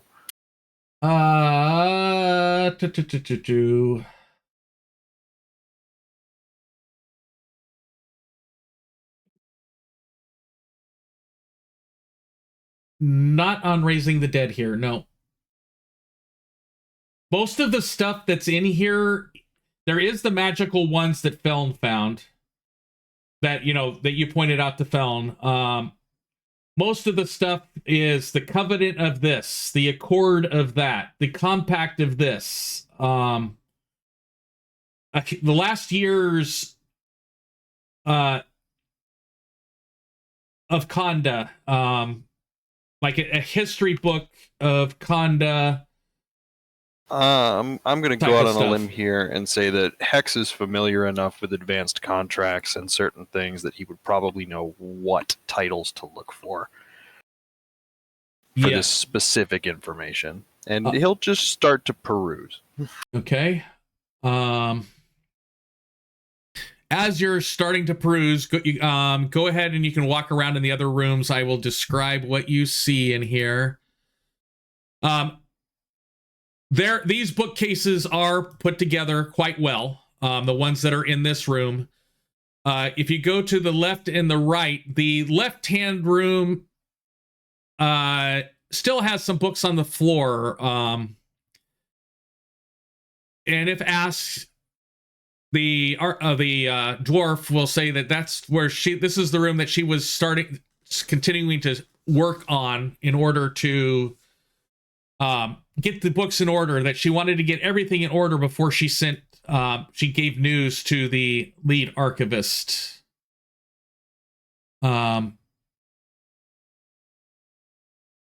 So she's trying to get all the books in order. I did find these things, and I've got no clue what they are. And then she brings out of the junk that's just laying around there. Get rid of its. She brings out a sack that has 2 items in it.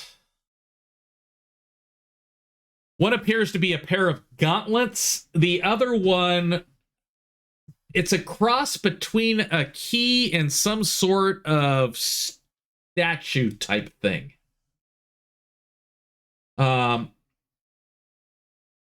She goes, these gauntlets had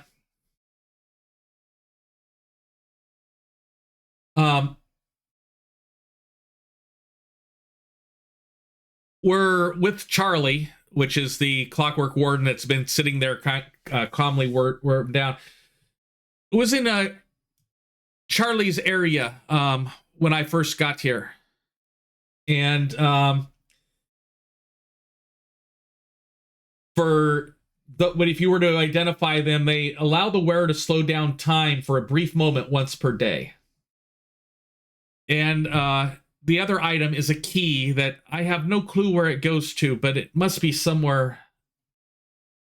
I don't know if it's here within Boba or somewhere in Khanda or somewhere within the kingdom itself, but it is come on. But these are the other items I found. I'm curious, what does Forrest and Felon think about all this conversation so far?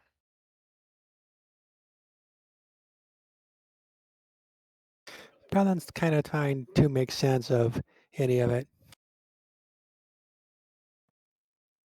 Forrest really doesn't understand all this religion stuff with demons and whatnot.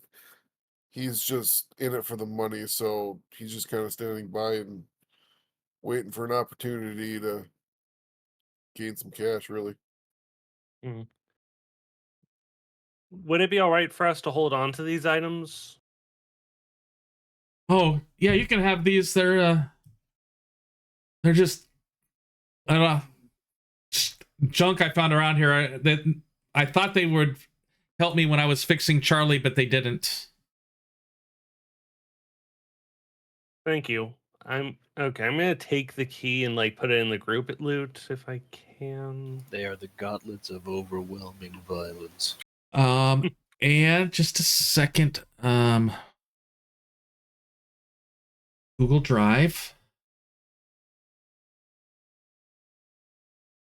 Thought I had this page open. I probably do on another window somewhere. Okay, the key is officially in the group loot. Go down to Or in the Feln. stash.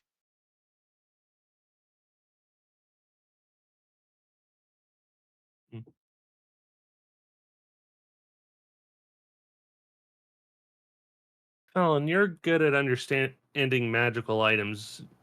Do you think you'd be able to? What do you think of these gauntlets? I actually can't do that yet. Oh, sorry. You can do an Arcana Statement check. retracted. I can? That's what an Arcana check's for.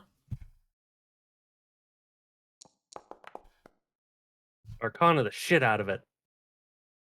Arcana again. What you do feel from them is the same type of energy, arcane energy that you felt from the dog. They're somehow doing the same type of magic is involved with both.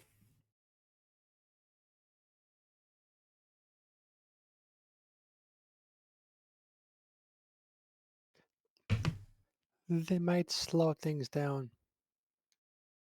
Okay. Can it determine who can use those? Like, would it be good for some of the upfront people?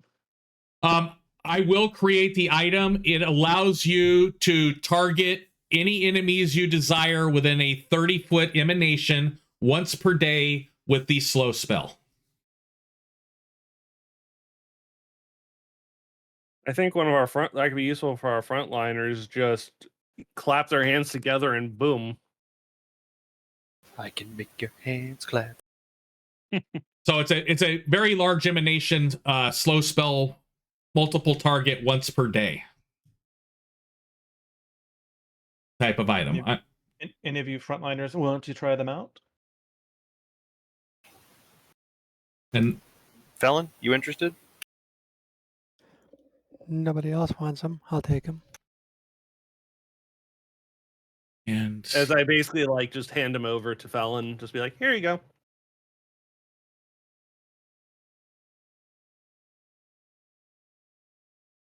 There. Now you win every one-on-one fight ever. not, well, just a slow one, but it's still a slow. But multiple slows would be highly beneficial. Losing 33% of your action economy is a death sentence if it's sustained. Ask zombies. They love it. Stupid zombie.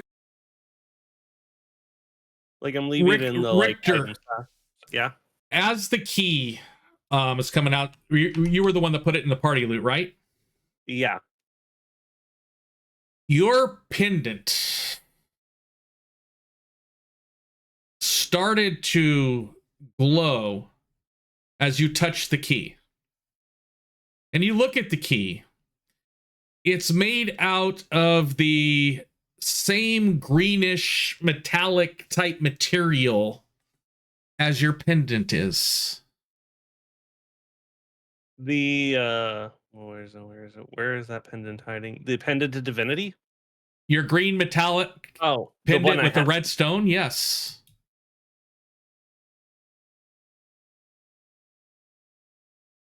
Oh, interesting. I'll just hold on to the key then. You actually look at your pendant. You look at this key. Your pendant may be a key. Okay. 10 out of 10 was not expecting that. And they're same material but slightly different, so it's two different keys of the same material. They look slightly different in shape, but they're made of the exact same material. They both have a red stone in them, and the materials are greenish metallic looking. But they have little differences on their ends.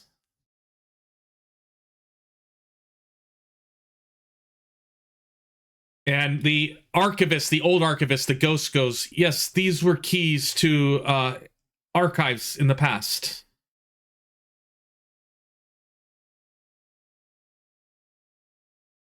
Yeah. Archived here or somewhere else? Archives throughout the regions, all over the place. I have no clue where our friend got it from. She found it in here. I don't remember seeing it down here before I was sealed away.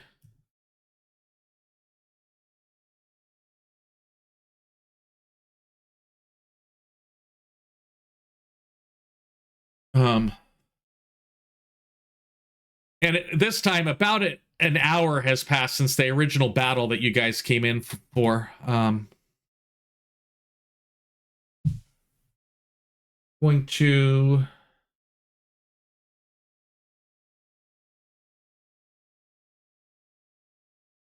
at that. I'm checking through the loot list.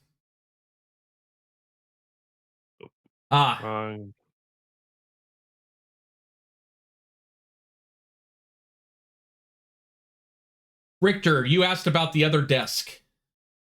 Yeah, I did. I will give you create item, treasure.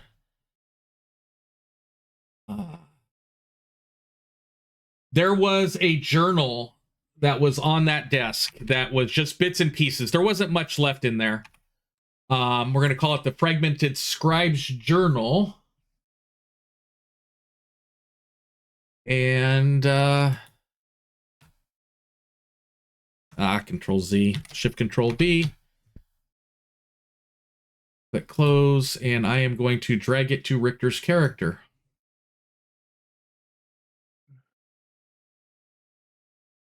So the Fragmented Scribe's Journal is in your inventory. Yep, I see it. Okay.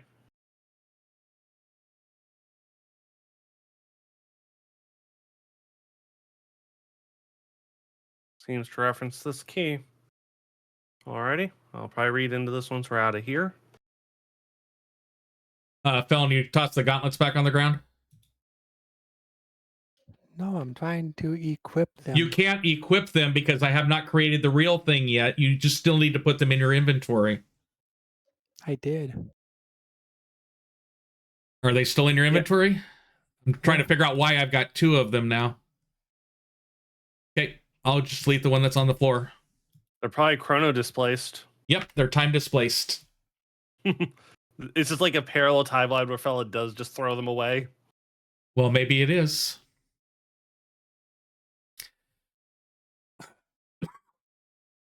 Anything else? The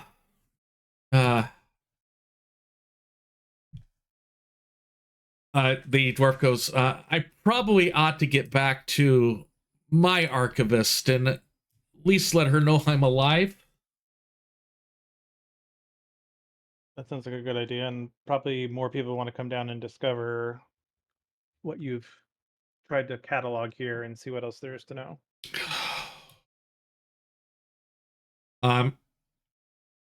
she reaches up. I guess I can't keep it secret much longer.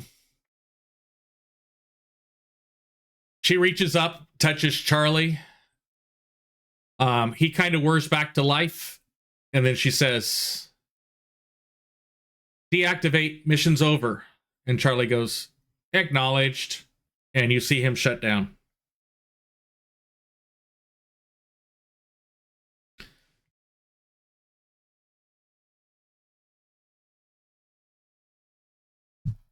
Are you guys going to head out then? Is there anything else as far as books or anything that Felon wanted to look? Has Felon had a chance to examine everything? I gave Felon the actual books that are on magic. Let's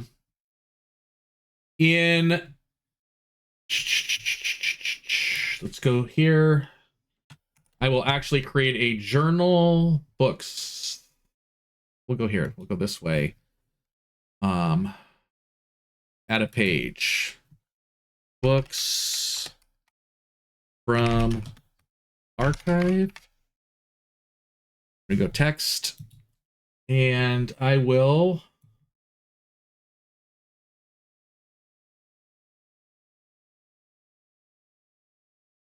These are the. I'm going to share a journal with you. Control B. Click save. Save. Click close, and then books from archive. Show players. Oh, close. Books from archive. I just want to make sure that that's the only one that's going to show. And I'm going to make you guys owner of that one. Nope, that's not what I wanted to do. I have to undo the whole thing. Quest stuff. Configure ownership. Closing that. None. Save. We will. I thought I could just do it one at a time. So I am going to, because it was working one at a time for my other group. Create a journal. Books from archive. Create. New page. Create. Control V. Save. Close. Show. Now I can share this one with all of you. It won't give all of the rest of that. Here we go. So the books that you, the major ones that Hex you pointed out, and then the ones that Felon were specifically able to, about the magic that you pointed out to Felon. First one is Ancient Legal Texts and Treaties. The first book is the Covenant of Conda. It talks about noble houses and what was going on when when arcane magic started to become unstable. The Binding Accord of Eldoria. A secret agreement between human and elven rulers before the Rising. Specifically mentions a hidden pact between House Dustbloom and the Arcane Wardens regarding rift stabilization. Last few pages are missing. The Compact of Aurion and Lunara. Those of you that have any training in religion would know that Aurion is another name for Aurion. It talks about the agreements between Aurion and Lunara to provide protection over the land. You have the last years of Conda, the lost houses of Conda, the collapse of the arcane trade as the demonic wars were going on, and then the 3 books I gave to Felon already about the arcane magic.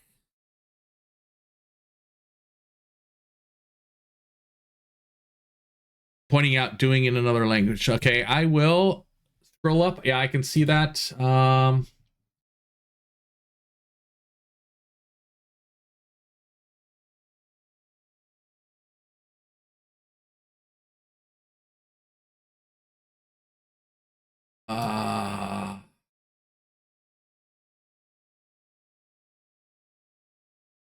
So Hex.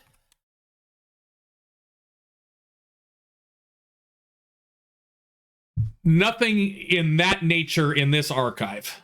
Again, most of the stuff does have some information about magic. Nothing really beyond Aeon and Lunara as far as any religion would go. Most of it seems to be history.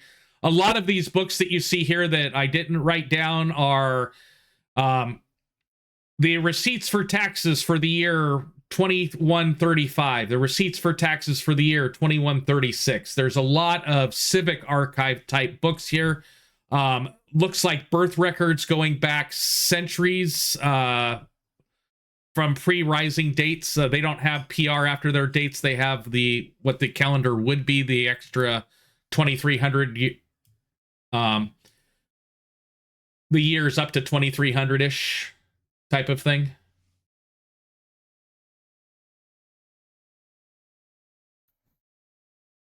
Okay. Then I guess this job is done, gang. Yup. Alrighty. Let's go get paid. Well, you're gonna take you to this screen. I'm going to, Green. and it, oops, shouldn't have gone over there. It should go to there. Quest stuff, images.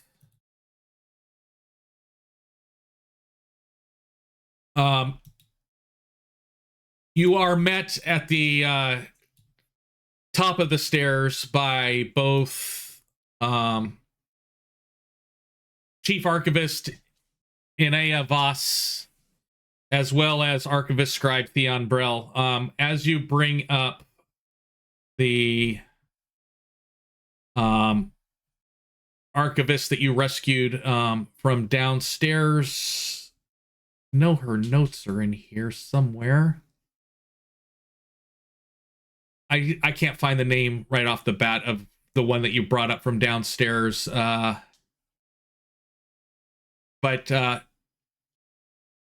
she goes up and apologizes to the head archivist. I'm sorry, ma'am. I was trying to keep it a secret until I until I got it all put back together for you. But I found a vault of pre-rising knowledge down below. Both of the two archivists, the head archivist and the scribe, looks at you guys as a party and says thank you. She grabs a piece of paper and writes a note, basically thanking the group of you for your assistance in uncovering the mysteries at the archives that you could take back for your particular reward. And thank you. And then she looks at the head archivist looks at the dwarf and goes, secrets, don't keep the secrets. And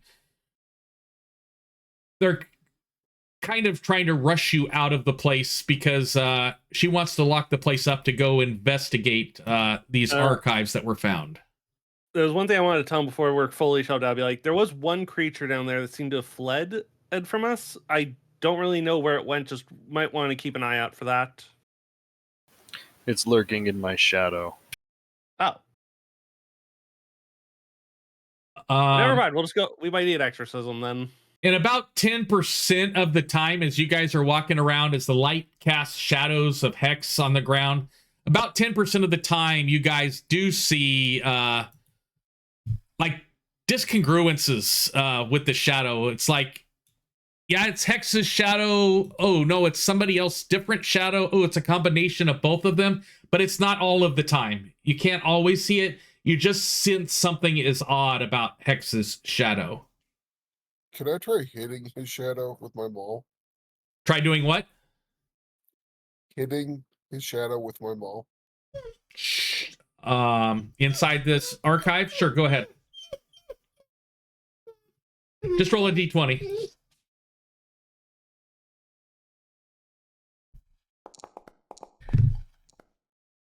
Yes, you're able to hit the shadow on the ground with your maul. When you go down with your maul, where you would expect the combined shadow of the maul and whatever other shadow was down there, if you were just seeing it for as far as light goes, all you see is Hex's shadow and the maul, even if it was a weird shadow before you swung the maul down.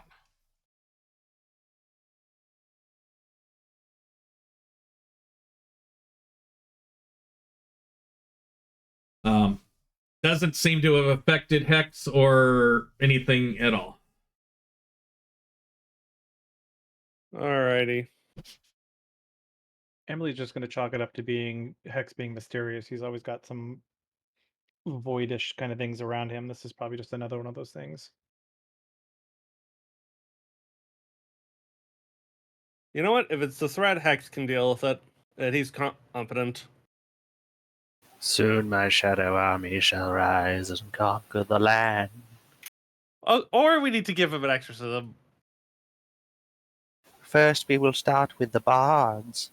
We will strangle them in their cribs with their own lute strings. Then the sorcerers. It stinks, we shall beat them.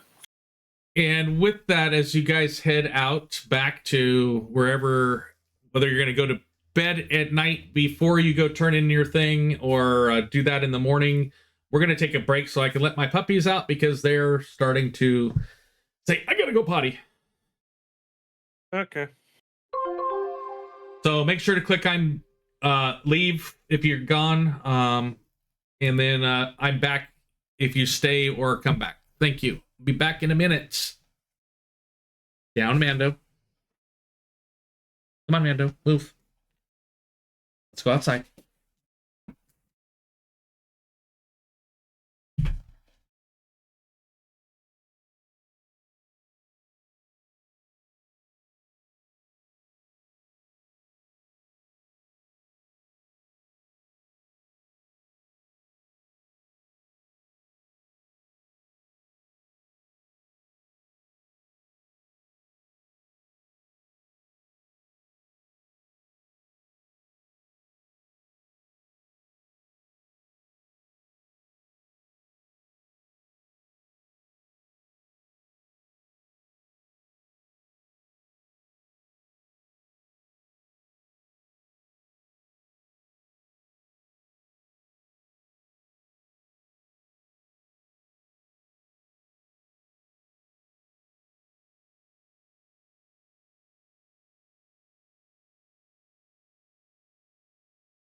Oh.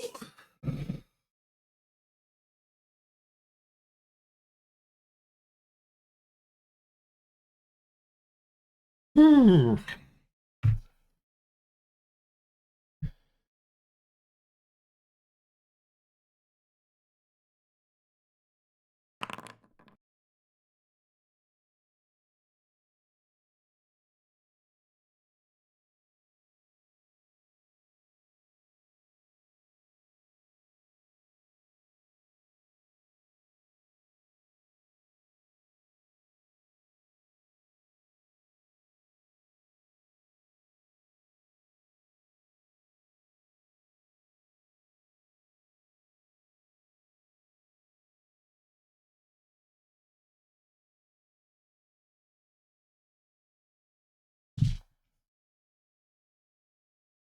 Okay. Oh.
Okay. Ugh.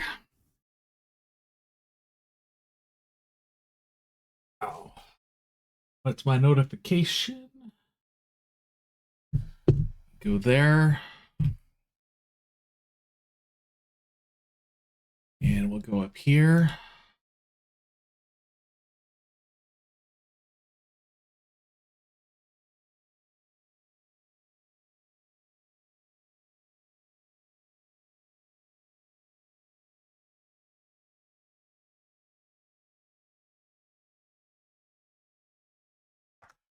Okay, just waiting on Forest.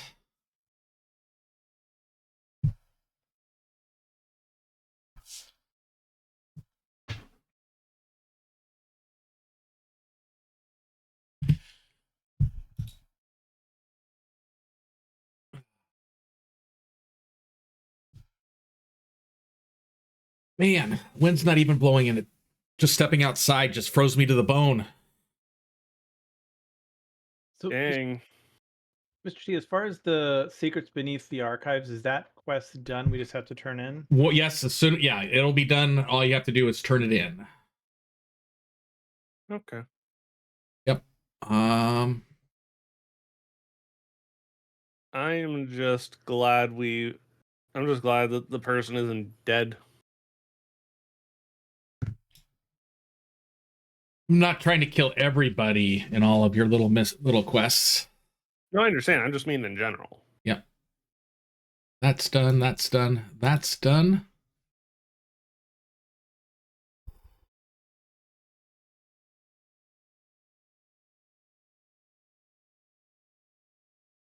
Man, cold. Where I live, it's flip-flopping. Well, we've had almost 20 inches of rain in 2 weeks. The ground is so wet and stopped that nothing else can drain. My older dog's about 6 years old, and it's like he's tiptoeing in the grass to go to the bathroom because he doesn't want to get his paws wet. Oh, yeah, my dog has that same thing. He hates it when it rains. Okay, I I was would just kill though for that kind of rain still. like where I'm at, like we're dry. Yeah, we're supposed to dry up some for a couple days on Sunday. May actually hit 60 degrees again instead of being. This is our normal winter weather. I don't mind it during the winter, but when you've had it all winter and then it shows up in the spring, it makes it just not fun anymore. Where I live, we only have 2 real seasons: summer and winter. Yep. We're gonna, since everybody's back, I will go ahead and close this.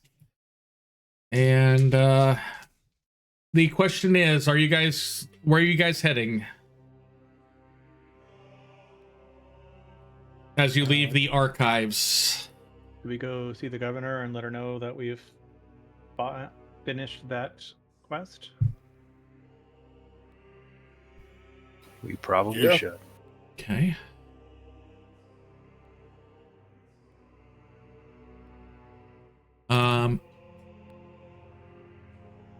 There we go. She brings you to a different room this time than you've normally been meeting at. I see you're back. What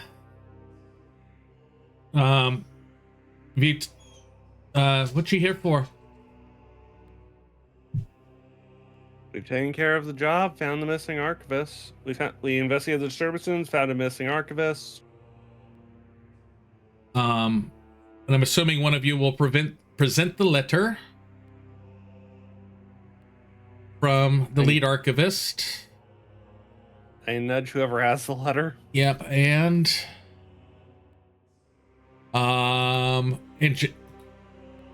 she goes, X well, will hand the letter forward and go, we investigated the disturbance at the library and found a cache of ancient archive knowledge from before the Rising. An undead archivist of some sort made mention of a Faustian deal between the various churches to increase the strength of the barrier around the islands. Beyond that, we also managed to rescue the archivist that had gone missing. She is still alive. You need to send someone to the Church of Aurion to investigate the books, make copies of what is necessary, and take note of what isn't before they decide what you will and won't find.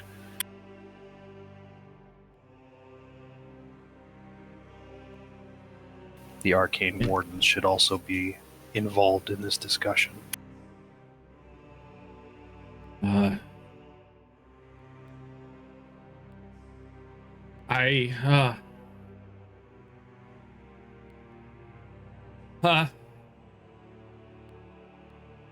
I'll send word to the wardens in Kanda. The way you're wording it sounds worrying.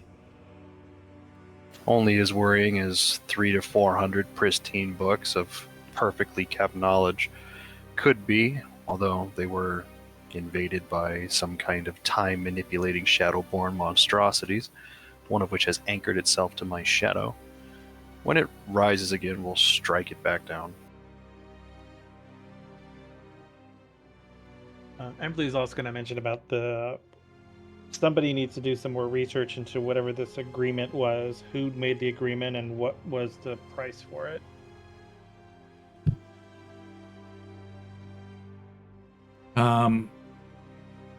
You won't know that without a copy of the original agreement.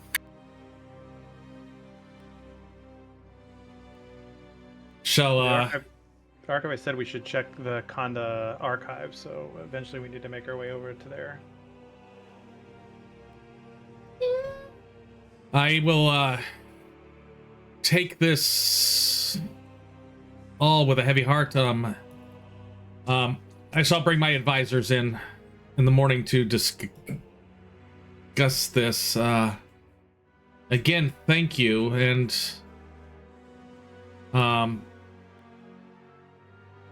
it's both amazing and disturbing that you said pre-rising books, and yes, I'll get my advisors together and see if we can reach out to the wardens, see if we can get them to bring their presence here. Do you guys have anything else to say to her? And Hex, I forgot to hit the enter key on what I just whispered you. I see it. That was not intentional. It was a not.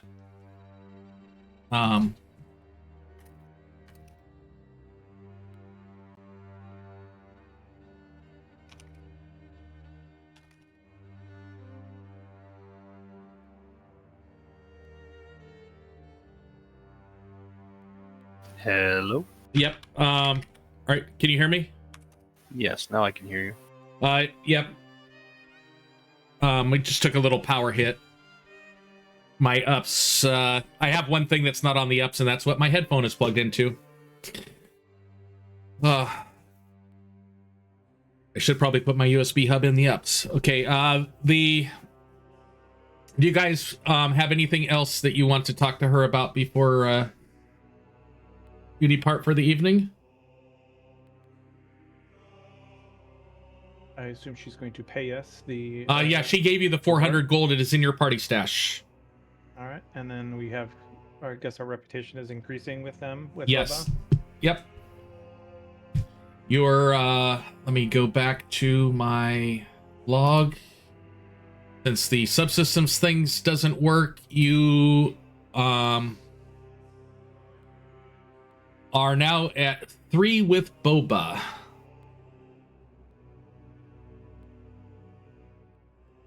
So it's going up. So what does the party desire to do for the evening? Hex is gonna take the gold and split it among the 5 here, 80 apiece. And then he's just gonna look tired, probably for the first time since you've met him, and begin to shuffle off towards wherever it is he sleeps.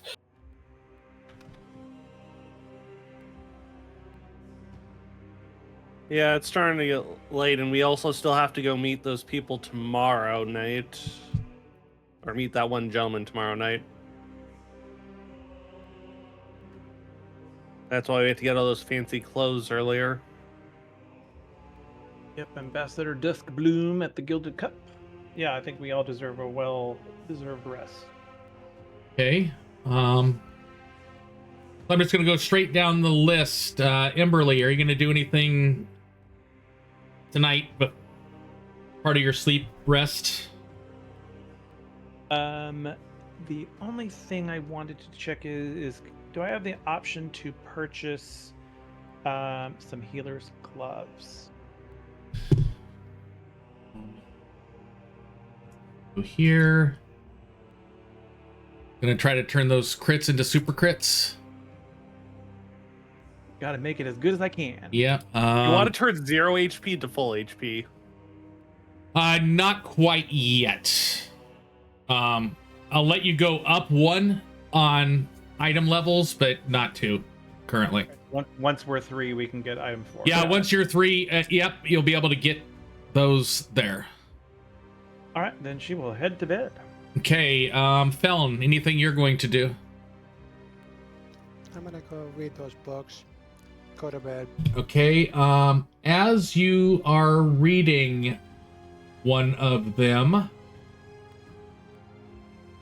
specifically as you're skimming through them, specifically the book on binding the elements, harnessing, infusions of flesh and steel, lost art of arcane augmentation, you find some information that particularly interests you within that book. You see between what you've already found with that little matrix that you found before, you found information about theoretical designs for imbuing spell energy into armor. Between the two of them, you feel that you're maybe getting close to maybe having enough knowledge to actually start doing that yourself. All right. Hex. He's gonna strip down, pray for guidance, fall asleep. Okay, Forrest, anything? Forrest is gonna just stay by Hex with his mallet ready for this shadow thing that's about to pop out. You could be like standing over him in his bed. Hex will wave him off and just go, look, I'm not stuck with it. It's stuck with me. Go get some rest, Forrest. I still just imagine him perching on your nightstand, just staring at you. And that brings us up to Richter. There's two things I'd like to do if possible. One is I'd like to get a wand that contains the Mystic Armor spell. Okay, The thing- MSTIC that's you gonna do that on your way to bed tonight? Yeah. Okay. Yeah, and I also wanted to read the bits of journal that I had. Okay. We're gonna put that I can here. subtract the money for the thingy. I'm trying to make sure it made it as a wand.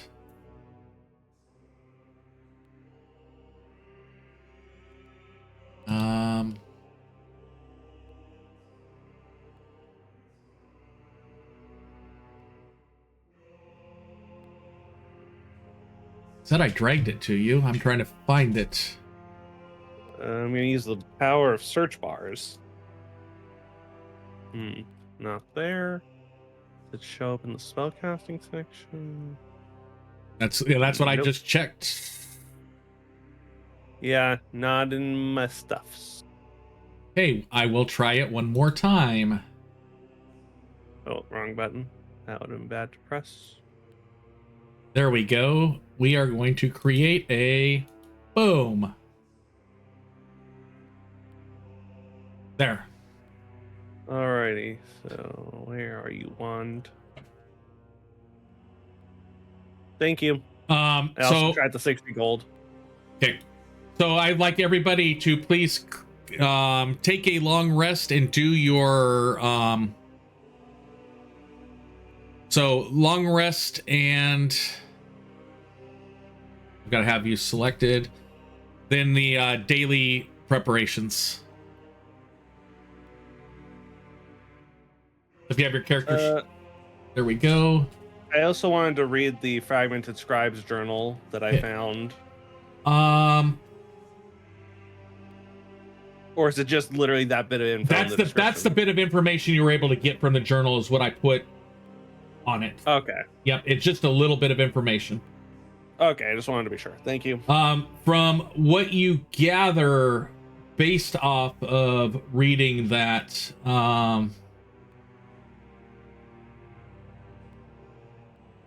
Fragmented Scribe's journal. Maybe what you found is that, or maybe it's the books. You can't really tell from the context. Okay. One or the other. Okay. Okay, let's make sure, because you guys would have all healed up. Yes, you have all healed up, and we are going to advance the clock to the next day.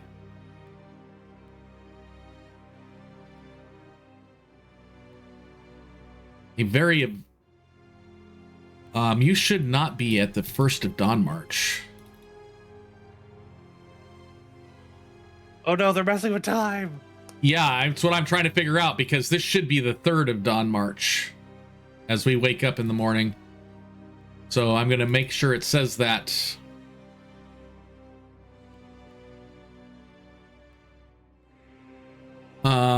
As you guys do get your rest, you do your reading that you were expecting to, that you did the other things. The morning for some rapidly approaches, for others it battle medicine immunity, 2 days remaining. Oh, It should only be 24 hours. yeah, I think something caused my clock to go backwards.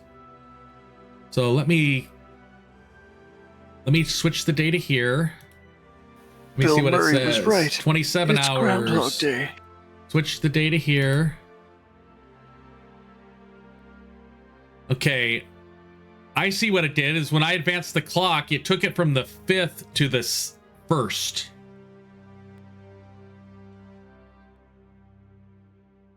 Battle medicine has expired. Immunity. And what do we have floating around? Oh, that's the champion's aura because of I have tokens on the screen. We found you. You went to bed. You got up, went to bed. I'm going to make it the actual 4th.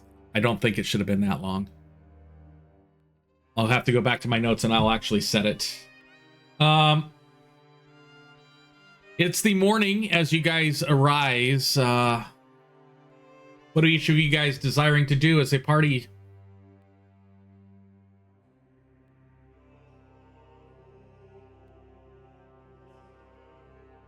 With no standing job, Hex will just come downstairs and relax for once.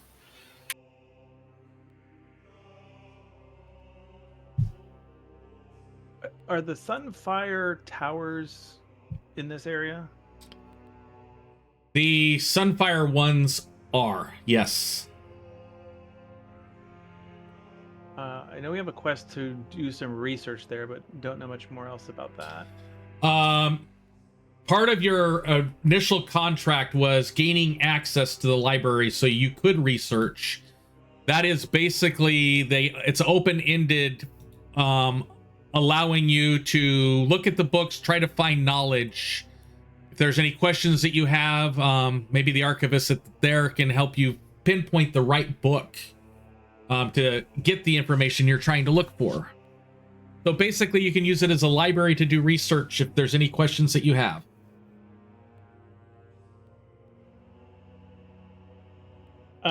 So if I wanted to go to the library and research about this agreement, would there be anything there of You're importance? free to look there. We don't have to meet until the evening, so she'll probably want to go there, A, to see if she can get into the tower to do research, and then if she can, she'll see what she can look into. Okay. So Emberly wants to go to the tower. Anybody else want to do anything so I can try to do consolidated stuff versus other stuff? I'll join her at the tower. I want to see anything about this mysterious saddle quest. Okay, do some research about the saddle and anything on there. Okay. Yeah. Seems interesting. Guy was willing to pay us a lot of money for the saddle. Okay. We got that. Felon, Hex, and Forest, anything you're gonna do during the morning while I take care of the library business? I'll just stay with Hex. Force is just gonna kick back and relax. If Felon is there, then Hex will train with Felon. Okay. I will. So the library,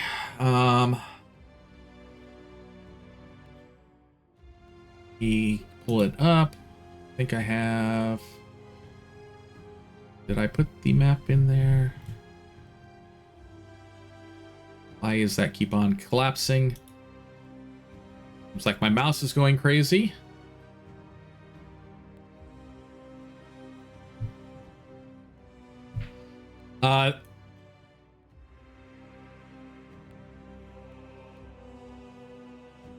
And the image has disappeared again.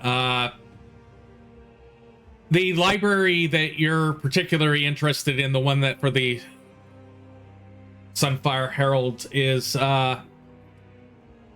in the southeastern corner, kind of near the water in Boba City. I did find the map. There it is. To show you guys again. It's down in the southwestern corner. It's kind of right next to where you guys were yesterday at the Civic Archives. As you approach, the archives are... Oops, that was way too many.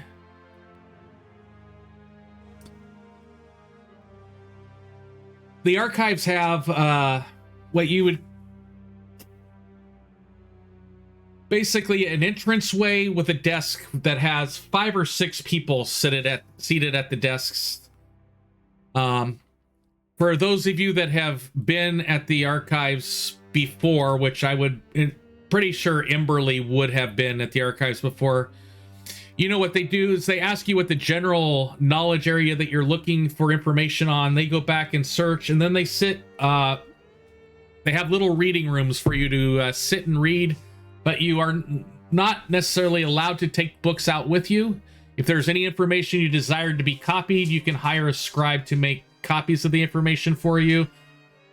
They are very efficient at their copying, or you're free to copy pertinent bits of information yourself, which would probably take a little longer. So basically what you can do is you can skim through the books. You find some information you want copied down, you could leave it with them, they can copy it and you can come pick it back up later, type of thing, if you want to. So we'll start off with Emberly. So you're particularly looking at this contract and whether there is any information in the library about that, correct? Yeah. Does it exist? Where was it last seen? Who wrote it up? All that type of stuff. So you're looking for I don't quite understand what you're at. Can you narrow it down like 1 or 2 major topics that are not like sentences, like 1 or 2 word things that we can maybe search for? The origin of the protection around the area.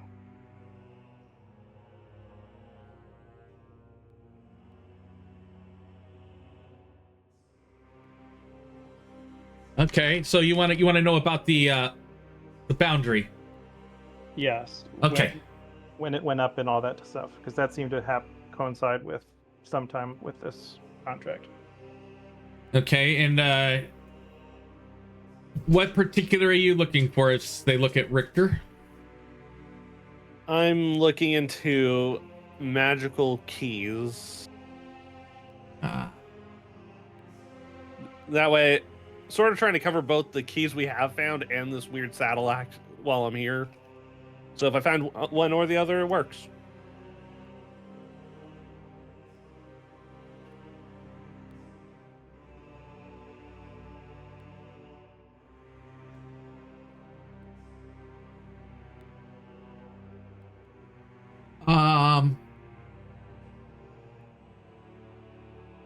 So after about 10 minutes,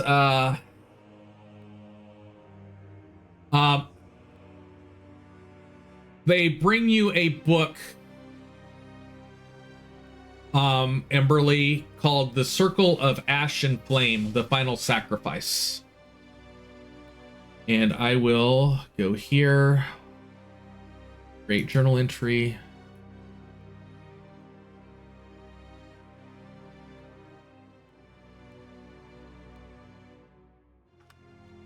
And add a page.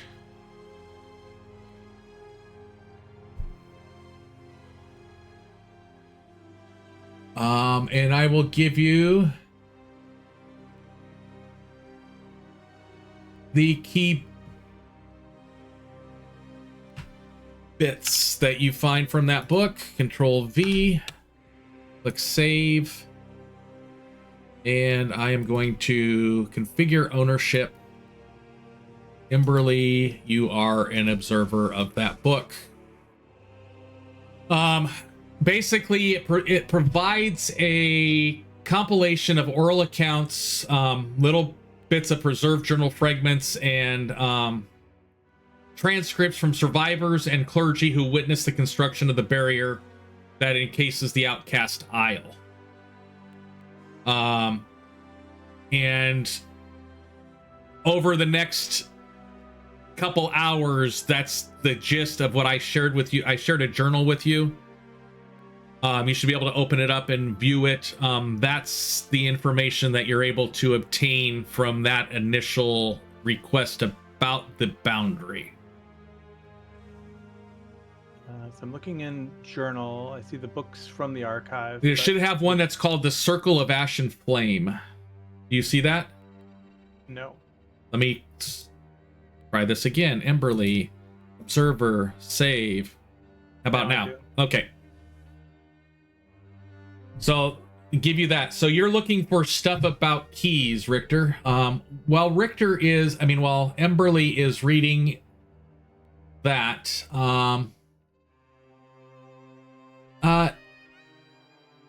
we got 3 books about locks. Their first one's called The Shape of Entry, the Treaties of Magical Keys and Their Unruly Behavior. We've got Echoes of Access, Keys of and the Magic of Memory, and The Vaultsmith's Folly, Cursed Keys and Accidental Gateways. Which one would you be interested in?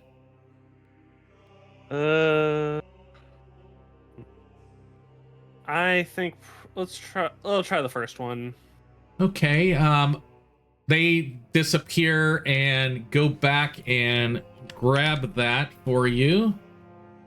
We're gonna do this, and now that I figured out, my mouse is going buggy on me. Get them.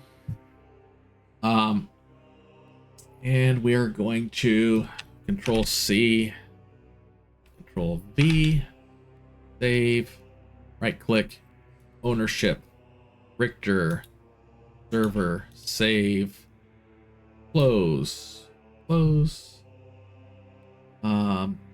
right click, configure ownership, Richter, observer, save. I'm going to make a folder, start putting this books in. I see the buck. Okay, and we're going to go figure ownerships. I'm going to make you owners of that, and I'm going to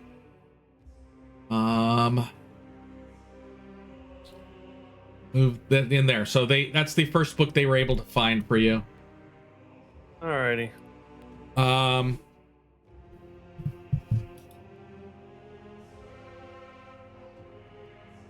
Your book only probably takes 15 or 20 minutes to kind of skim through. And as you get ready to finish one,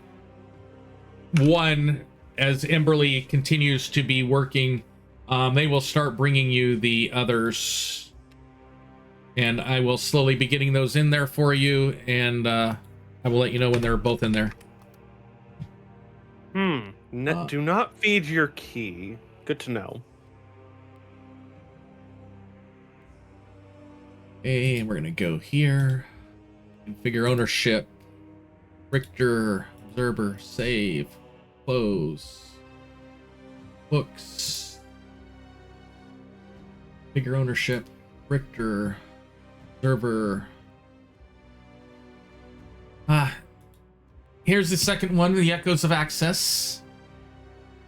Thank you. As I'm just like, I'm rereading to see if there's anything extra. I know there isn't out of character being out. Yep. And the create, Control V, create new, add. Look. Of this one note. Control C. Add page. Create new. Control V. Save. Right click. Figure. Richter. Observer. Save. Close. Right click. Configure. Richter. Observer. Save. And then by the time noon rolls around, Emberly, that's about the time you would be finished with your book, and Richter, you'd be able to finish up with the 3 books.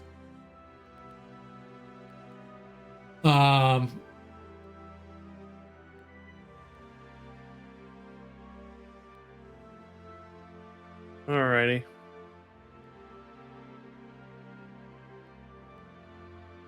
Doesn't seem to be So for you, Richter, this stuff that you have,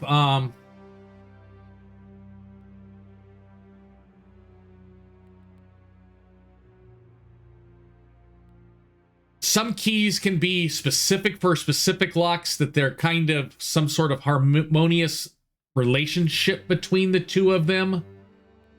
There are keys that are hard to find and, that become lost. Some keys are linked to the state of mind of the individual.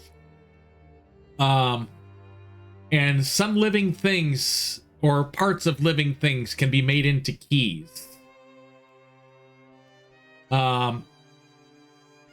Keys may be things like heirlooms, sigils, dreams, or even animal companions. Is the gist that you're getting out of that? Yeah. Imberly. Interesting ideas. Imberly, anything for you from your reading? Was there anything that any other books that talk about over time impacts to the protection of it weakening, like with the demon wars and stuff like that?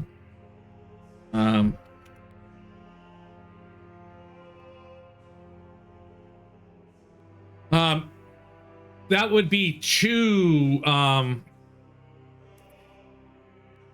as far as you know, the demonic incursions have only started recently, like within the last couple weeks, month at most, that coincided with the information that you guys learned in general within the city of a ship from the outside coming through the barrier. There probably wouldn't be a book about any of the current demonic incursions and about it right now. They may be conducting research, but nothing probably formally in writing at one of the archives yet. So am I understanding correctly, like this agreement was based on the fact that they were not able to fend off the demonic incursions? The original, so we're talking this book is about what happened 200 years ago. Yes, and I'm trying to find research around things that would have happened during that time. So if Okay, so you're talking about those incursions, not Yes. the current. Okay, I thought you were talking about the current incursions. I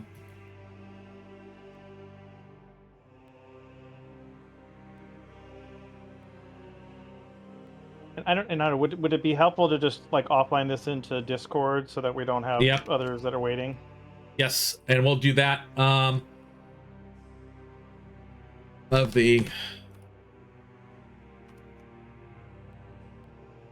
I have that note typed, and I will offline that into Discord. Yes, there are probably 2 or 3 books that they're going to be able to find for you. And I'll get that information into Discord for you. Thank you. Okay, so Richter, not really much about keys in the general direction that you're asking. But it's around lunchtime. Amberly, you have them going off seeking the rest of those other books. We'll say as you're doing that, it probably may take you an hour or two. They will get you some information and see if we can bring the 3 that stayed back. Is there anything you want to do in that 6-ish hours?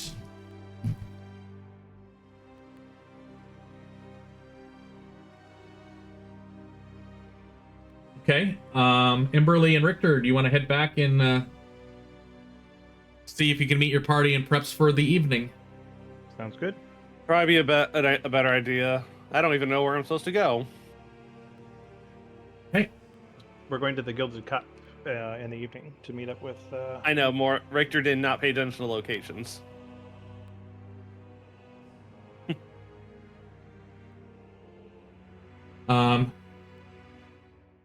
I will say the quest actually says that we're supposed to meet him on the 5th.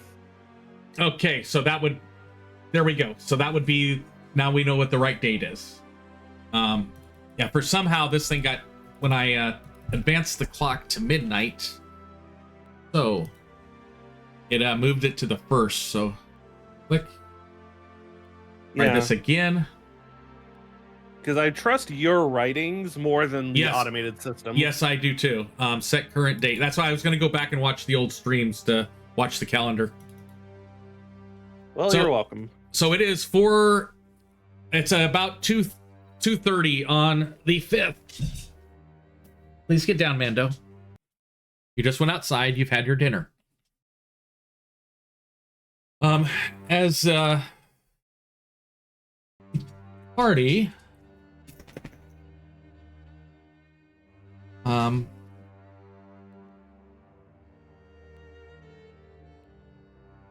Kimberly and Richter, you go back and try to find your party members.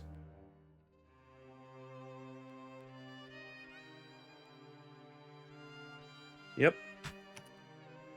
And this is on you guys. It's not on me.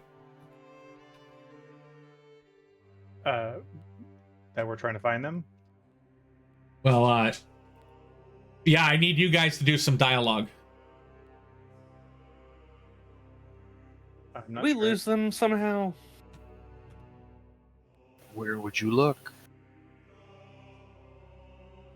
I would probably go back to like the last place where you met and had like food or something like that. What was the other tavern we went to? Well, I just assumed you were all staying at the same inn. Last I was aware. Yeah, it's the first night you guys kind of went together somewhere. Felon and Hex aren't hard to find. They're out behind the inn training. Okay. So just look No for a idea pla- where Forest is. So just look for the place where there's grunting. Got it. And I think when I had that little power hit, my keyboard said it did not want to reconnect properly, so I'm disconnecting my keyboard and plugging it back in.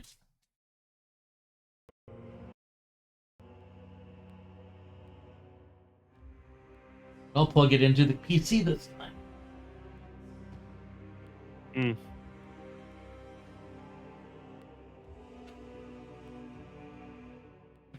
Yeah, it stayed lit, but it wasn't letting me type.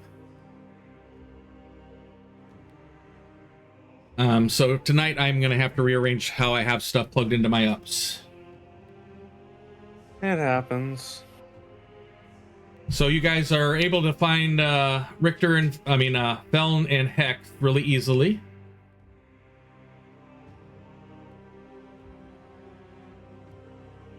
Okay. Emberly's gone for a second. Got the coffee cup there. Feln and Hex, you guys doing any talking as you do your weapons training? Just waiting around. You're not talking at all. You're just trying to pummel each other then. Not really a lot of talking to be done during drills. Okay. So as soon as Emberly gets back, we could advance the clock, or if there's anything you guys need to do before you go to meet with so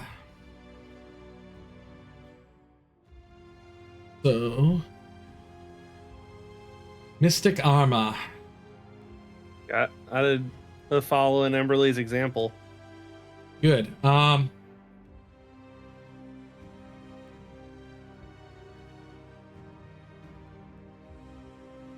So is there anything anybody wants to do before you guys meet at the Gilded Cup? Other than get changed into the proper attire? Nope. Okay. I'm just trying to find where it is in my inventory. I could have sworn I had. I think you guys There it all is. got the fine clothing in there. Don't worry, as long as all of us understand fine dining and breathing, we'll be fine.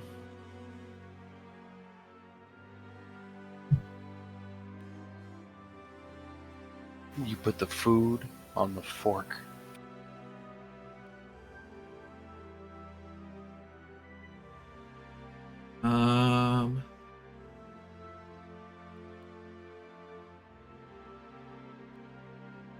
go. Trying to find my notes so I'm ready for the Gilded Cup.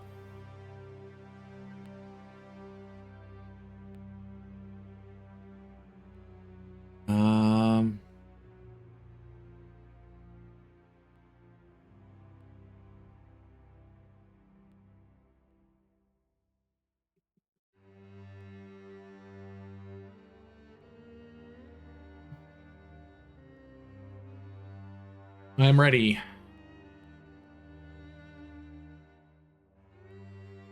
Are you guys all ready? I'm trying to get feedback from you guys. I'm ready. No problem. I am as ready as I Ready. can be. Okay. So, as evening approaches, you guys all get into your finer arrays of clothing, what you have. Those of you that bought the had Hex buy the bouquet for you so you could put the ring on it.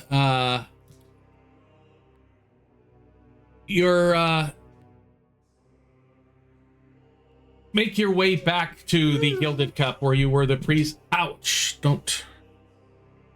Where you met the previous evening.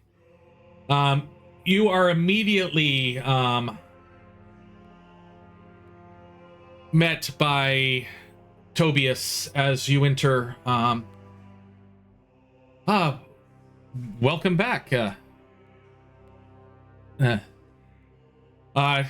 General table, or would you like one of the private rooms?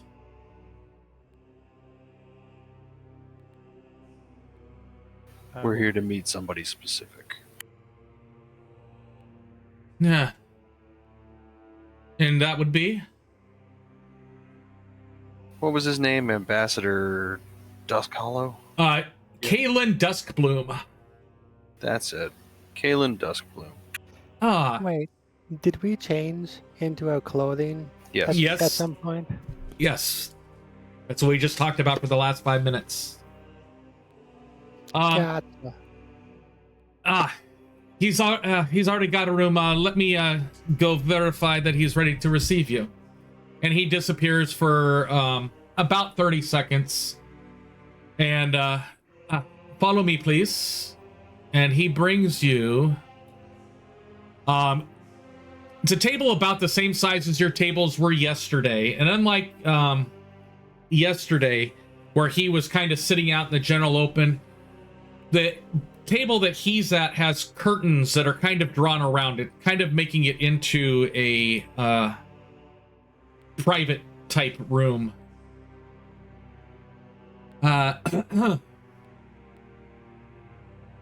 Here, wine, anyone?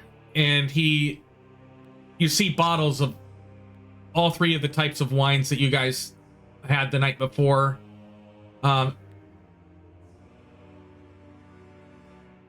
And go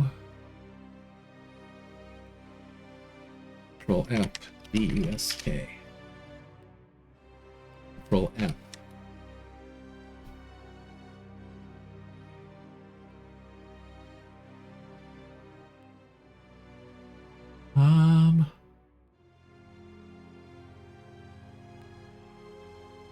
Hello.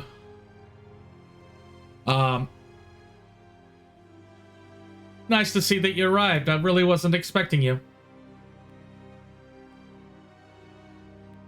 What gave you that impression? We see, things,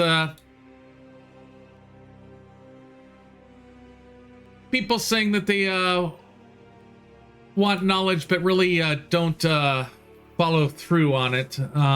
Let's just say I don't have a very strong look on today's society. Sometimes it's just Well,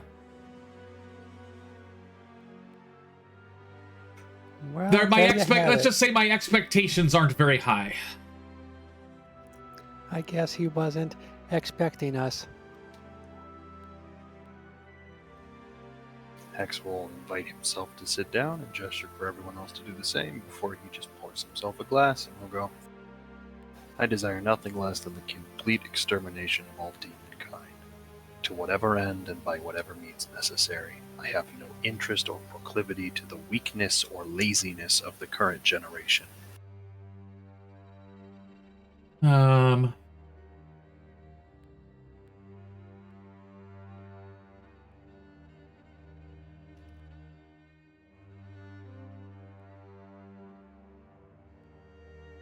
Well, that puts you one step ahead of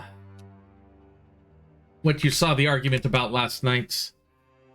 I'm assuming that's what sparked your interest, that little tisk we had.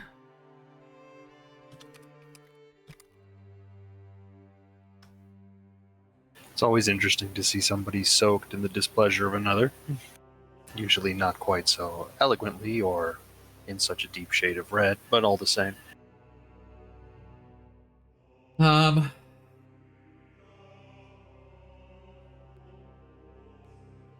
Well,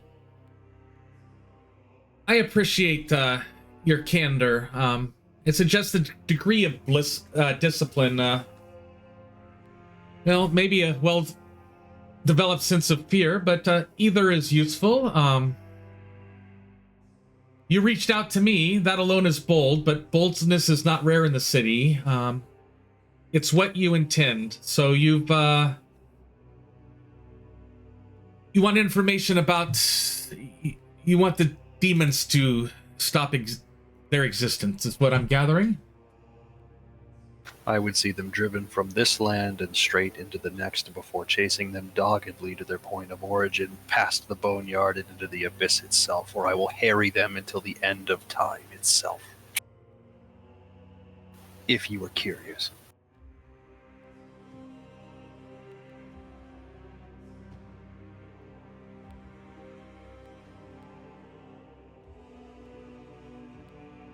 Hey, noble sentiment again. And how may I assist you in this endeavor then? You tell me. It was your challenge of our resolve that led to this slightly clandestine, curtained meeting within the Gilded Cup, which told me that you had both an interest in our capability and the possibility of helping you with whatever goals you may have put forth. Whether our interests align or not is currently up to you, as I've put my cards on the table, but have yet to see yours. So, since we can't bargain from an equal opportunity here until you've done so, by all means, tell me what drives you. Actually, what drives the rest of you? As he looks at the four of you that have not spoken. You just said you weren't expecting us. You didn't want us to show up, so I did not say I did not want you to show up. It's just I have very little faith in humanity. Oh, sorry You're on for your wasting first your step.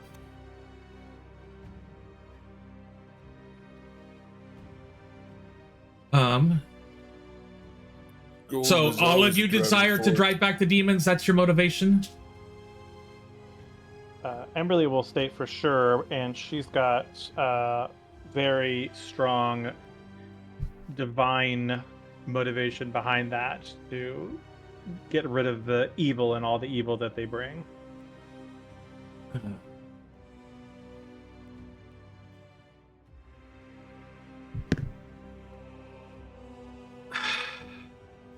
Looks back at you, Hex. So, willing to do anything and everything to drive them back, to seal them off forever. Emily's going to sit there and say, not to the exclusion of falling to another evil, to rid of this evil. Tell me, Emberly, what would you classify as evil? I would never go into a contract with a devil to get their help to get rid of demons.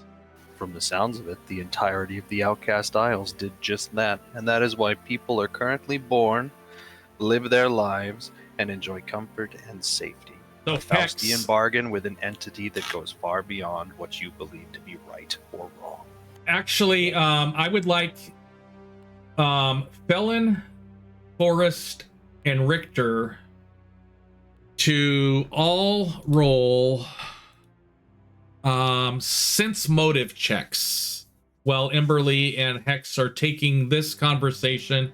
And it's not necessarily that the sense motive is basically looking at the ambassador while this conversation's going on.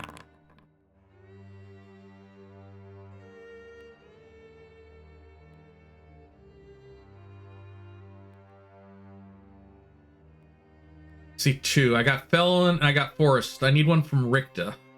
I'm trying to find where sense motive is. It's in the basic action macro. Okay, sense motive.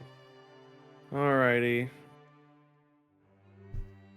Any chance I can use lie to me to use my charisma?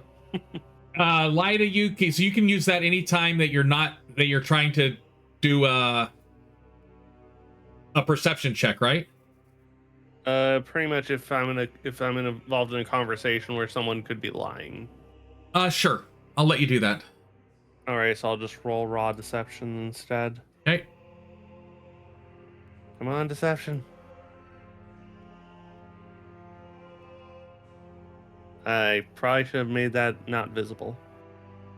Sorry. That's fine. Felon and Richter, you both see a slight twitch so where the eyes meet the nose, the ambassador's left eye twitched a little bit when Hex said, well, it sounds like the Isle's already in that Faustian arrangement, or we wouldn't be here today type of thing. You just noticed that that set of key words, kind of something went odd with the ambassador.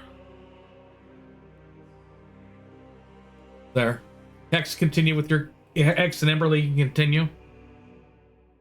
Emberly basically sit there and say, yes, that may have yielded a short-term benefit, but in the long term, the price will be paid for that benefit, and I'm not willing to be that short-sighted. Well, thankfully, you're still gaining that benefit. I still have one card to play. Ambassador, you know our motivations, but I still haven't heard yours. My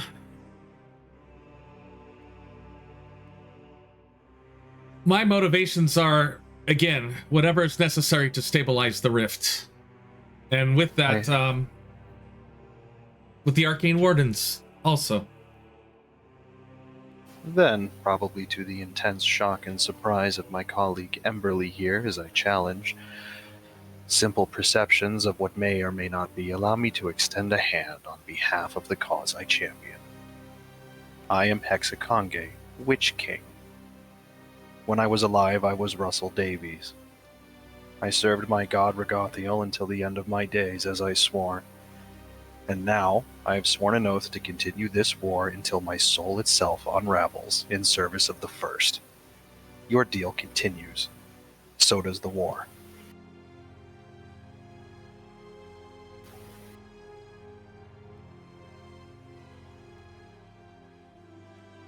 So just to make sure I understand, you swore an oath to do what?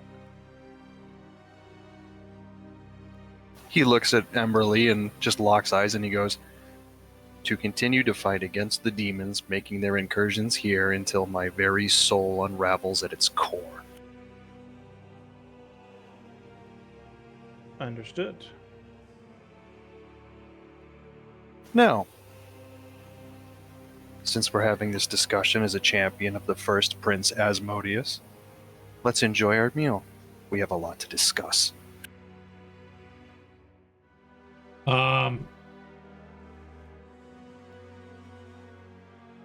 With your talking, I know your gist of being the champion of Asmodeus, but was your intent to also let him know that you were around before the Rising happened? Yes. Okay. I just wanted to make sure of that before I responded. He goes, well then, champion, let's have our meal. And he claps his hands twice. And Tobias enters with platters, all three of the different types of platters that were available last night. And the ambassador goes, then let's continue our discussions over food. Don't think too ill of me, Emberly. We do serve a common interest after all. Besides, the spread here looks delicious. We've more than earned it.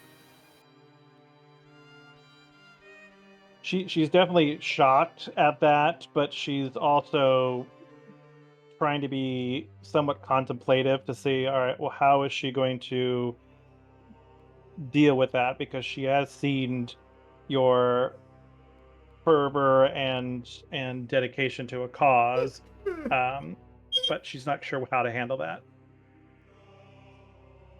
She's trained extensively in religion. She would know that when he mentioned Regathiel, that means he served the cause of vengeance. He very likely fought during the war. He's alluded to it more than once. And if what he said is true, and you have no reason to believe he's lied, then that means that he did indeed serve his first religious oath all the way to its completion. This new one seems to be bound of stronger stuff. So he's either a Dampier or something else come back from the boneyard. Either way, he's here. He's fought beside you more than once. And whatever conclusions any of you can draw for his motivations are entirely up to you. For the moment, he just seems to be savoring every bite of his meal, as if he has taken a particular amount of time in learning how to savor the small things that living brings. And as you are making this discussion with Emberly, Duskbloom leans forward, folding his hands. Not in hostility, but looks like in contemplation. And he goes, tell me, champion, are you loyal or bound? Do you still serve Asmodeus out of purpose or out of pact? They're one and the same when the contract aligns with the will. There's no secondary bargain that binds me to my service. Only my desire to see this threat, bane, blight, whatever you would call it, stricken from this plane and into the next. I've sworn to fight this war until the very end of creation if I can survive that long. Good. You may not know this, but he was there. When the rift nearly collapsed, when the final barrier was sealed, it was not just divine will, as he looks at Emberly, that closed the circle. It was contract. I do not worship your lord, but I respect him. He understands the cost of order, just as I do. So he's saying he was there before the No, beginning? he is Asmodeus. Oh, Asmodeus was there. Yes.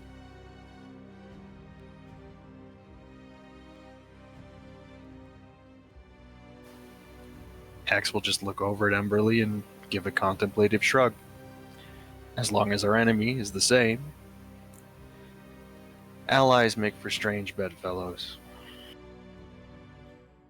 I hope you will forgive the deception, as light as it was, especially to Felon, who I have taken quite a fondness to.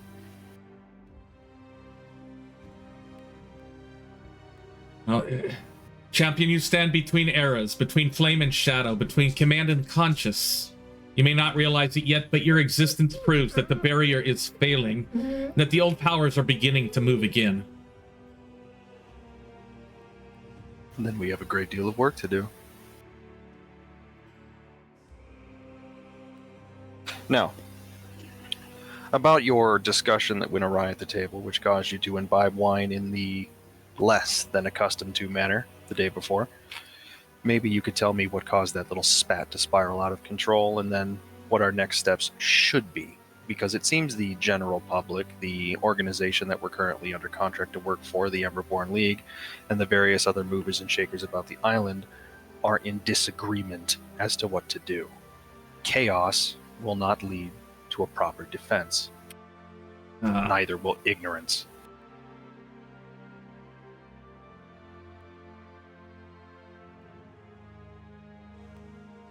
Fire and ice in the same flask. Curious. The Emberborns are, let's say, they're righteous to a fault. They believe the truth is light, that it must be seen regardless of what it burns. Let's just say me, and the Wardens, we understand that some truths cast shadows long enough to consume entire kingdoms.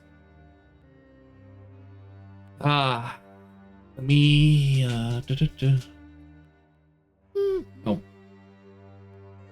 Quest stuff. With that,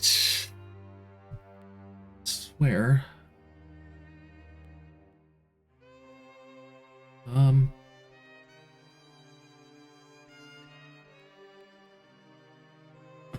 Hex will lean forward as he says that and sip on his wine before he goes. If truth and law are to be the same thing, then one is as immutable as the other. Without exposure to the truth, then one cannot knowingly make an agreement or a pact. The contract is spoiled, and so is the power in the agreement. The simple fact of the matter is that the mortals must be allowed to make their own choices in this regard, and it is the strength of that choice and the adherence to the bargain and the law that it signifies that will grant you power in the coming battles. If you continue to hide behind deception, behind the denial of law rather than embracing it, then my master certainly can't help you. It is a defile of the tenets. I wouldn't be surprised if your insistence on hiding the truth as well as the nature of the bargain is what's caused the seals to weaken. Adherence to law is what gives law strength.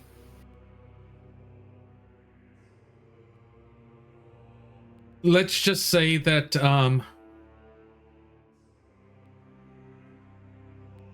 the Lady Cassandra, I believe, has a document from my father. Again, I believe she has it.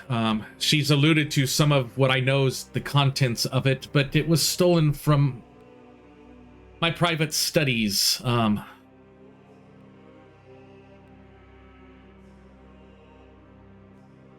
If general word of the contents of this document would get out, more people may feel, as your companion there does, and may not realize the links that the entire government, guilds,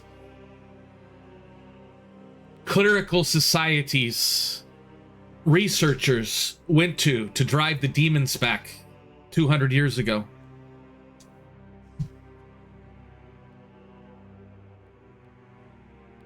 Well, I for one am going to enjoy my meal.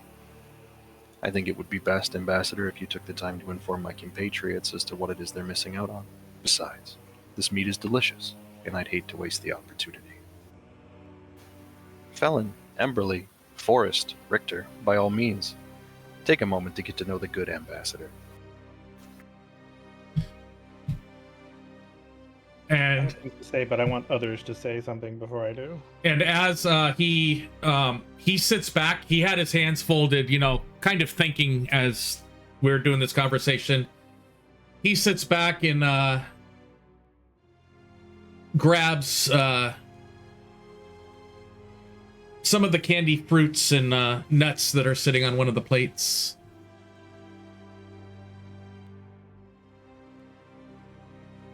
Yep.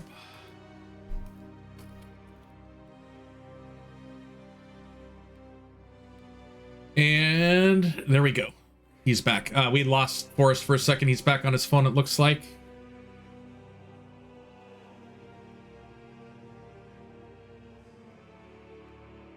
Like, I'm legit just trying to think what to say right now. Okay. While you think and contemplate, enjoy the food. So besides what you guys had the night before, which was the boar, trout, and lamb skewers, one of the plates has some fine elven and dwarven cheeses, candied fruits, olives, other nuts like almonds, walnuts, There's some light salads that are available. There's some fire crab legs, scallops, eel, caviar, shrimp. Basically, anything that's a delicacy is available for you. And any questions? My question is, what does Lady Cassandra want you to do that caused the agreement? What does she want to do that's in opposition to your needs and desires?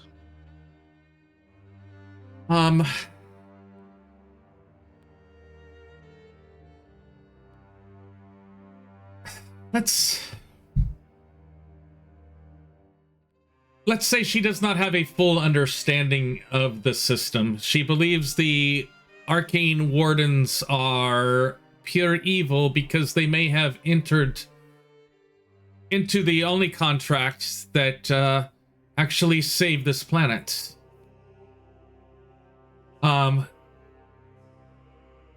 She believes herself altruistic, that people deserve to know what was sacrificed to seal the rift. And that's where the disagreement lies. Now, the word get out to everyone that it was the Asmodeus and the devils that made the final push to actually save the world? Or shall they still have the hope and faith that it was the priests and priestesses of Aurion, the druids and the mages of the circle that did it? It was a combination of both. But should this knowledge be made available to all? Well, I guess my question is, the price to be paid, is that exacted upon everybody or on just those that tendered the agreement?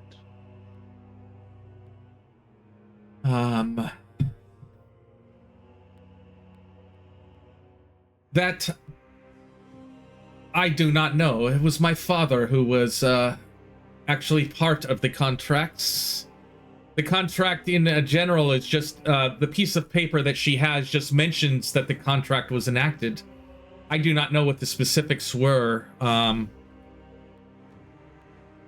As my father refused to pass them down to anyone in our family. So you don't know what the price was? The price for me was being stuck here in the Outcast Isles instead of returning to my home in Revalia.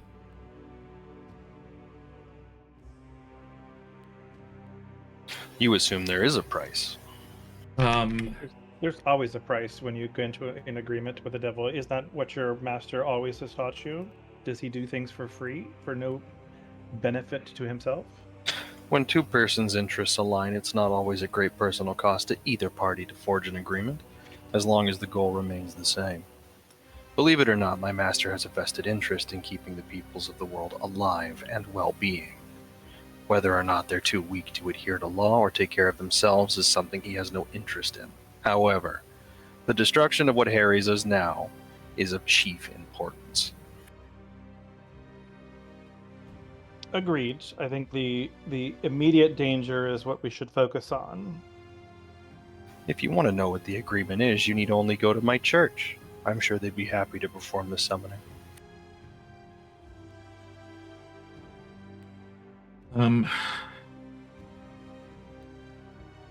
The only thing I know specifically is what my father mentioned as the Treaty of Silent Accord. I have never seen it, but it's my belief that that spells out the terms of the contract.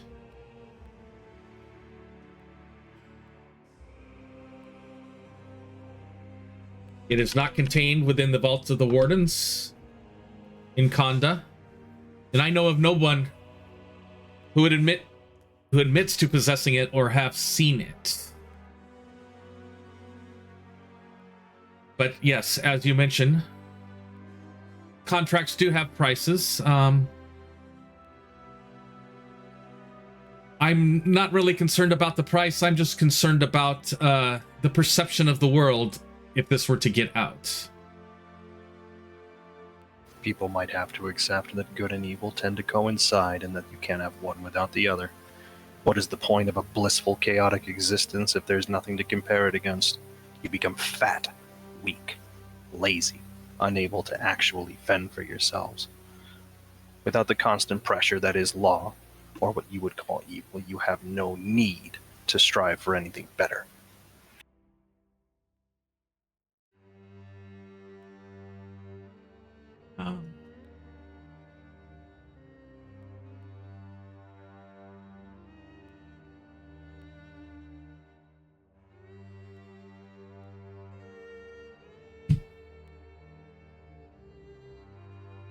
There in anything else that you wish to know, or that I may be able to provide direction or... Emily's going to ask him, do you know anything about creatures that have the ability to manipulate time? Are they demonic in nature, or are they something else?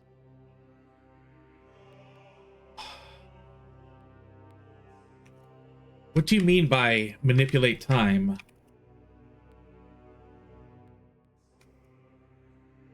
We encountered like a dog-like creature. Well, are you talking just like a standard, and he rubs his hands together, standard slow spell, as you see the waiter, just the curtains parted a little bit, and you can see the waiter actually just start going very, very slow, carrying a stuff to one of the tables, or the haste spell as he speeds up, and then he cancels it, and the waiter goes to walk normal, or is it something different? It's something vastly different. And she'll recount a little bit of the story that we had discovered about the I don't know how far back this was, where the creatures first did the invasion. Yeah. And explain that's what she's referring to.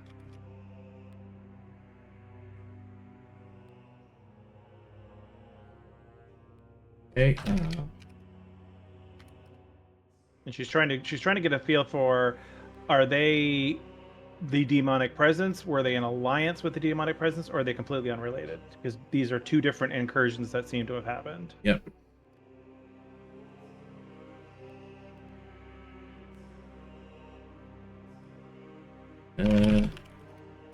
Okay.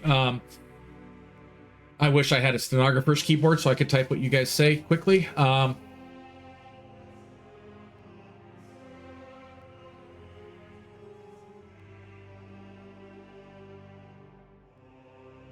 They are known as the Avord, if from what I understand. People also called them the Knotted Ones.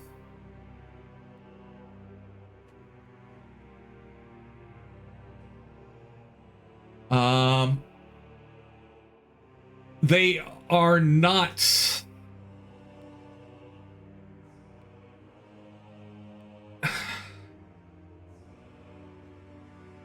That's not the Rift's doing. This is not abyssal, not infernal. They're not divine.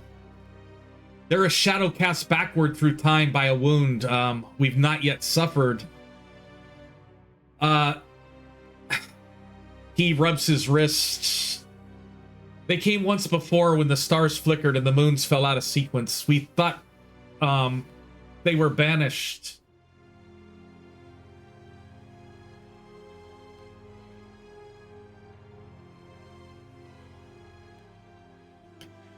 I have not heard of their presence in any time in waking memory. You've seen them? Are you sure? I'm quite sure. And I will motion to Hex. We fought them underneath the Church of Aurion in their archives. They're obnoxious. It was actually the civil archives that you fought them under. Oh, civil archive then. Yeah, it was. Yeah, it wasn't a church. It was the just.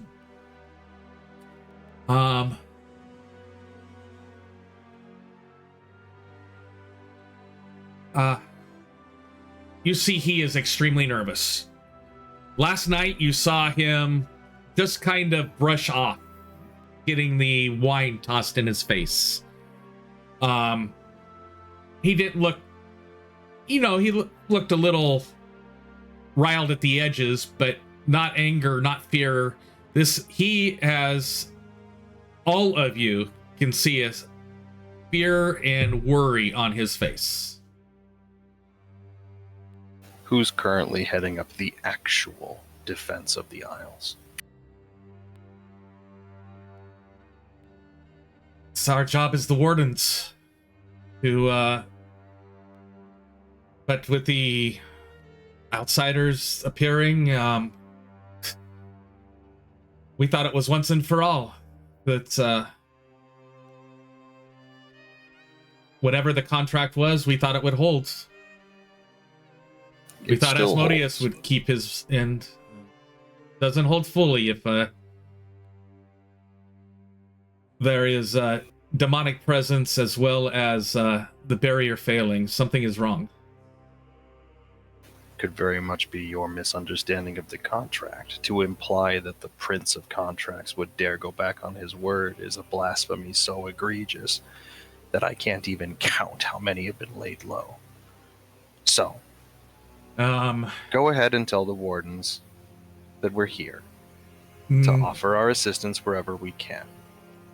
In the meantime, what my fellows do is up to them, but I will be seeking out my church to find an actual copy of this agreement in the only place where it will be kept in its complete form. And he will finish his wine, and he will stand up, give a nod to all of his compatriots, and he will walk out. Hax, wait up. He'll pause and look back over his shoulder, and the smile on his face is genuine as he looks at Fallon and he goes, I was honestly afraid of how you'd react. What? I'm coming with you. He gives her a solid nod and just waits for her to catch up. Yep, she'll leave.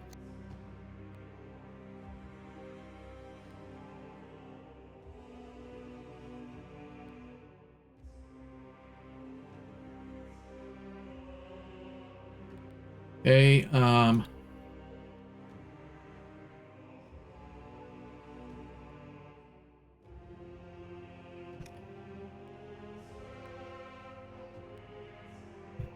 okay.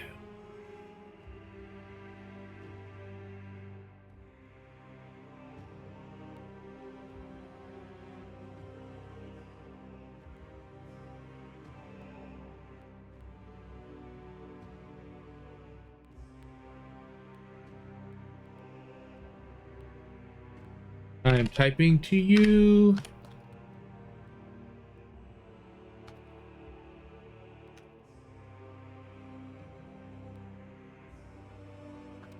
Hate. Please. Hexacon G. There you go.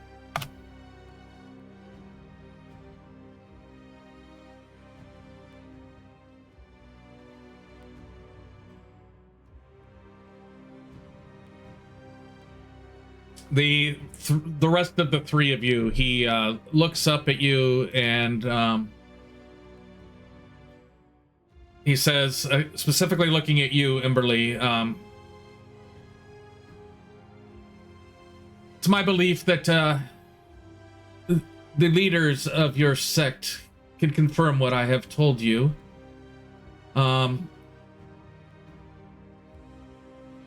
Unfortunately, given the matters that you have discussed, brought to my light, I can't speak further of this in public, but if you desire a private meeting, you can meet me at the Warden's Sanctuary. And he describes the location. Those around Boba would know it. It's just north of where City Hall is. The Arcane Wardens don't have a full tower here, but the ambassador is the ambassador to Boba from the Wardens, and he does have a small but opulent dwelling located just north of City Hall. But if you desire further communication, you can find me at the Warden's Sanctuary. Enjoy. Continue. Take what you desire. As I'm sorry, but I must bring this news of Ward returning to the rest of the wardens. And he gets up, bows to the three of you, and departs. So Emberly will like sit back and just like look at the others and go, so what say you? In regards to which part, there's a few. You were here, you heard everything that happened. What are your thoughts? When it comes to what's going on with Hex, I will say slight bit of worry with the whole truth aspect, but he hasn't betrayed us yet, so I'm not gonna really take anything out on him just yet. Emberly will sit there and say, if he truly worships Asmodeus, his word is law. I would highly doubt he would ever lie to you. He seems adamant about the letter of the law and following it. I think he just may not have been comfortable sharing who he, his master and who he worships with, because rightfully so people would react the way you are. But I definitely would never consider him a person that would lie to you. If he's going to kill you, he'll tell you right off the bat. He won't beat around the bush. I love that.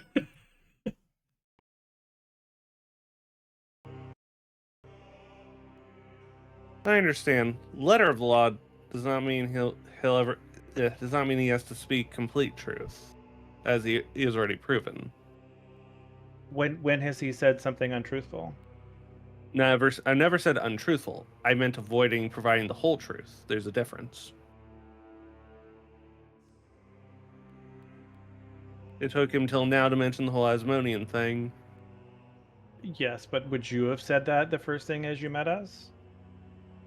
Honestly, knowing me, 50-50. Very well.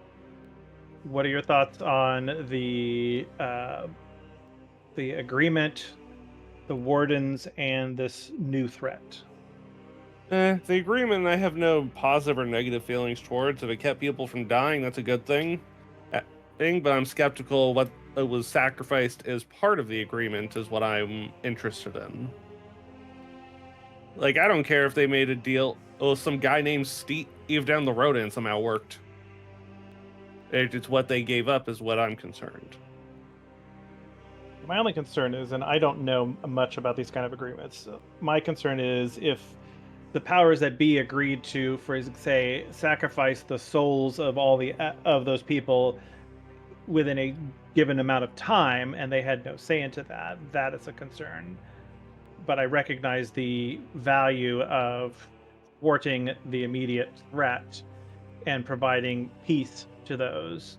So I'm just curious as to see what was the price for that peace. Same general opinion on my end, just depending on what was given up is where I may find it contentious. As for the new threat, I don't really know enough about him to say anything other than, and if he has one of those things in his, I don't like the fact that Hex has one of those in his shadow. It wasn't like he asked for it. He's just not fretting about it. I'm just wondering if we could get exorcism or something done. Well, do you know if it's a possession? I don't know. I thought you'd know better. I can do research on these creatures to find more about them that is of an interest, but I do not, from what I've seen so far around creatures that can possess, that is not what I observed happening. It seems to be a creature of shadow and darkness, and seems just to be looming in his shadow. So until I see something that affects his behaviors and decisions, I will reserve that judgment. Alrighty.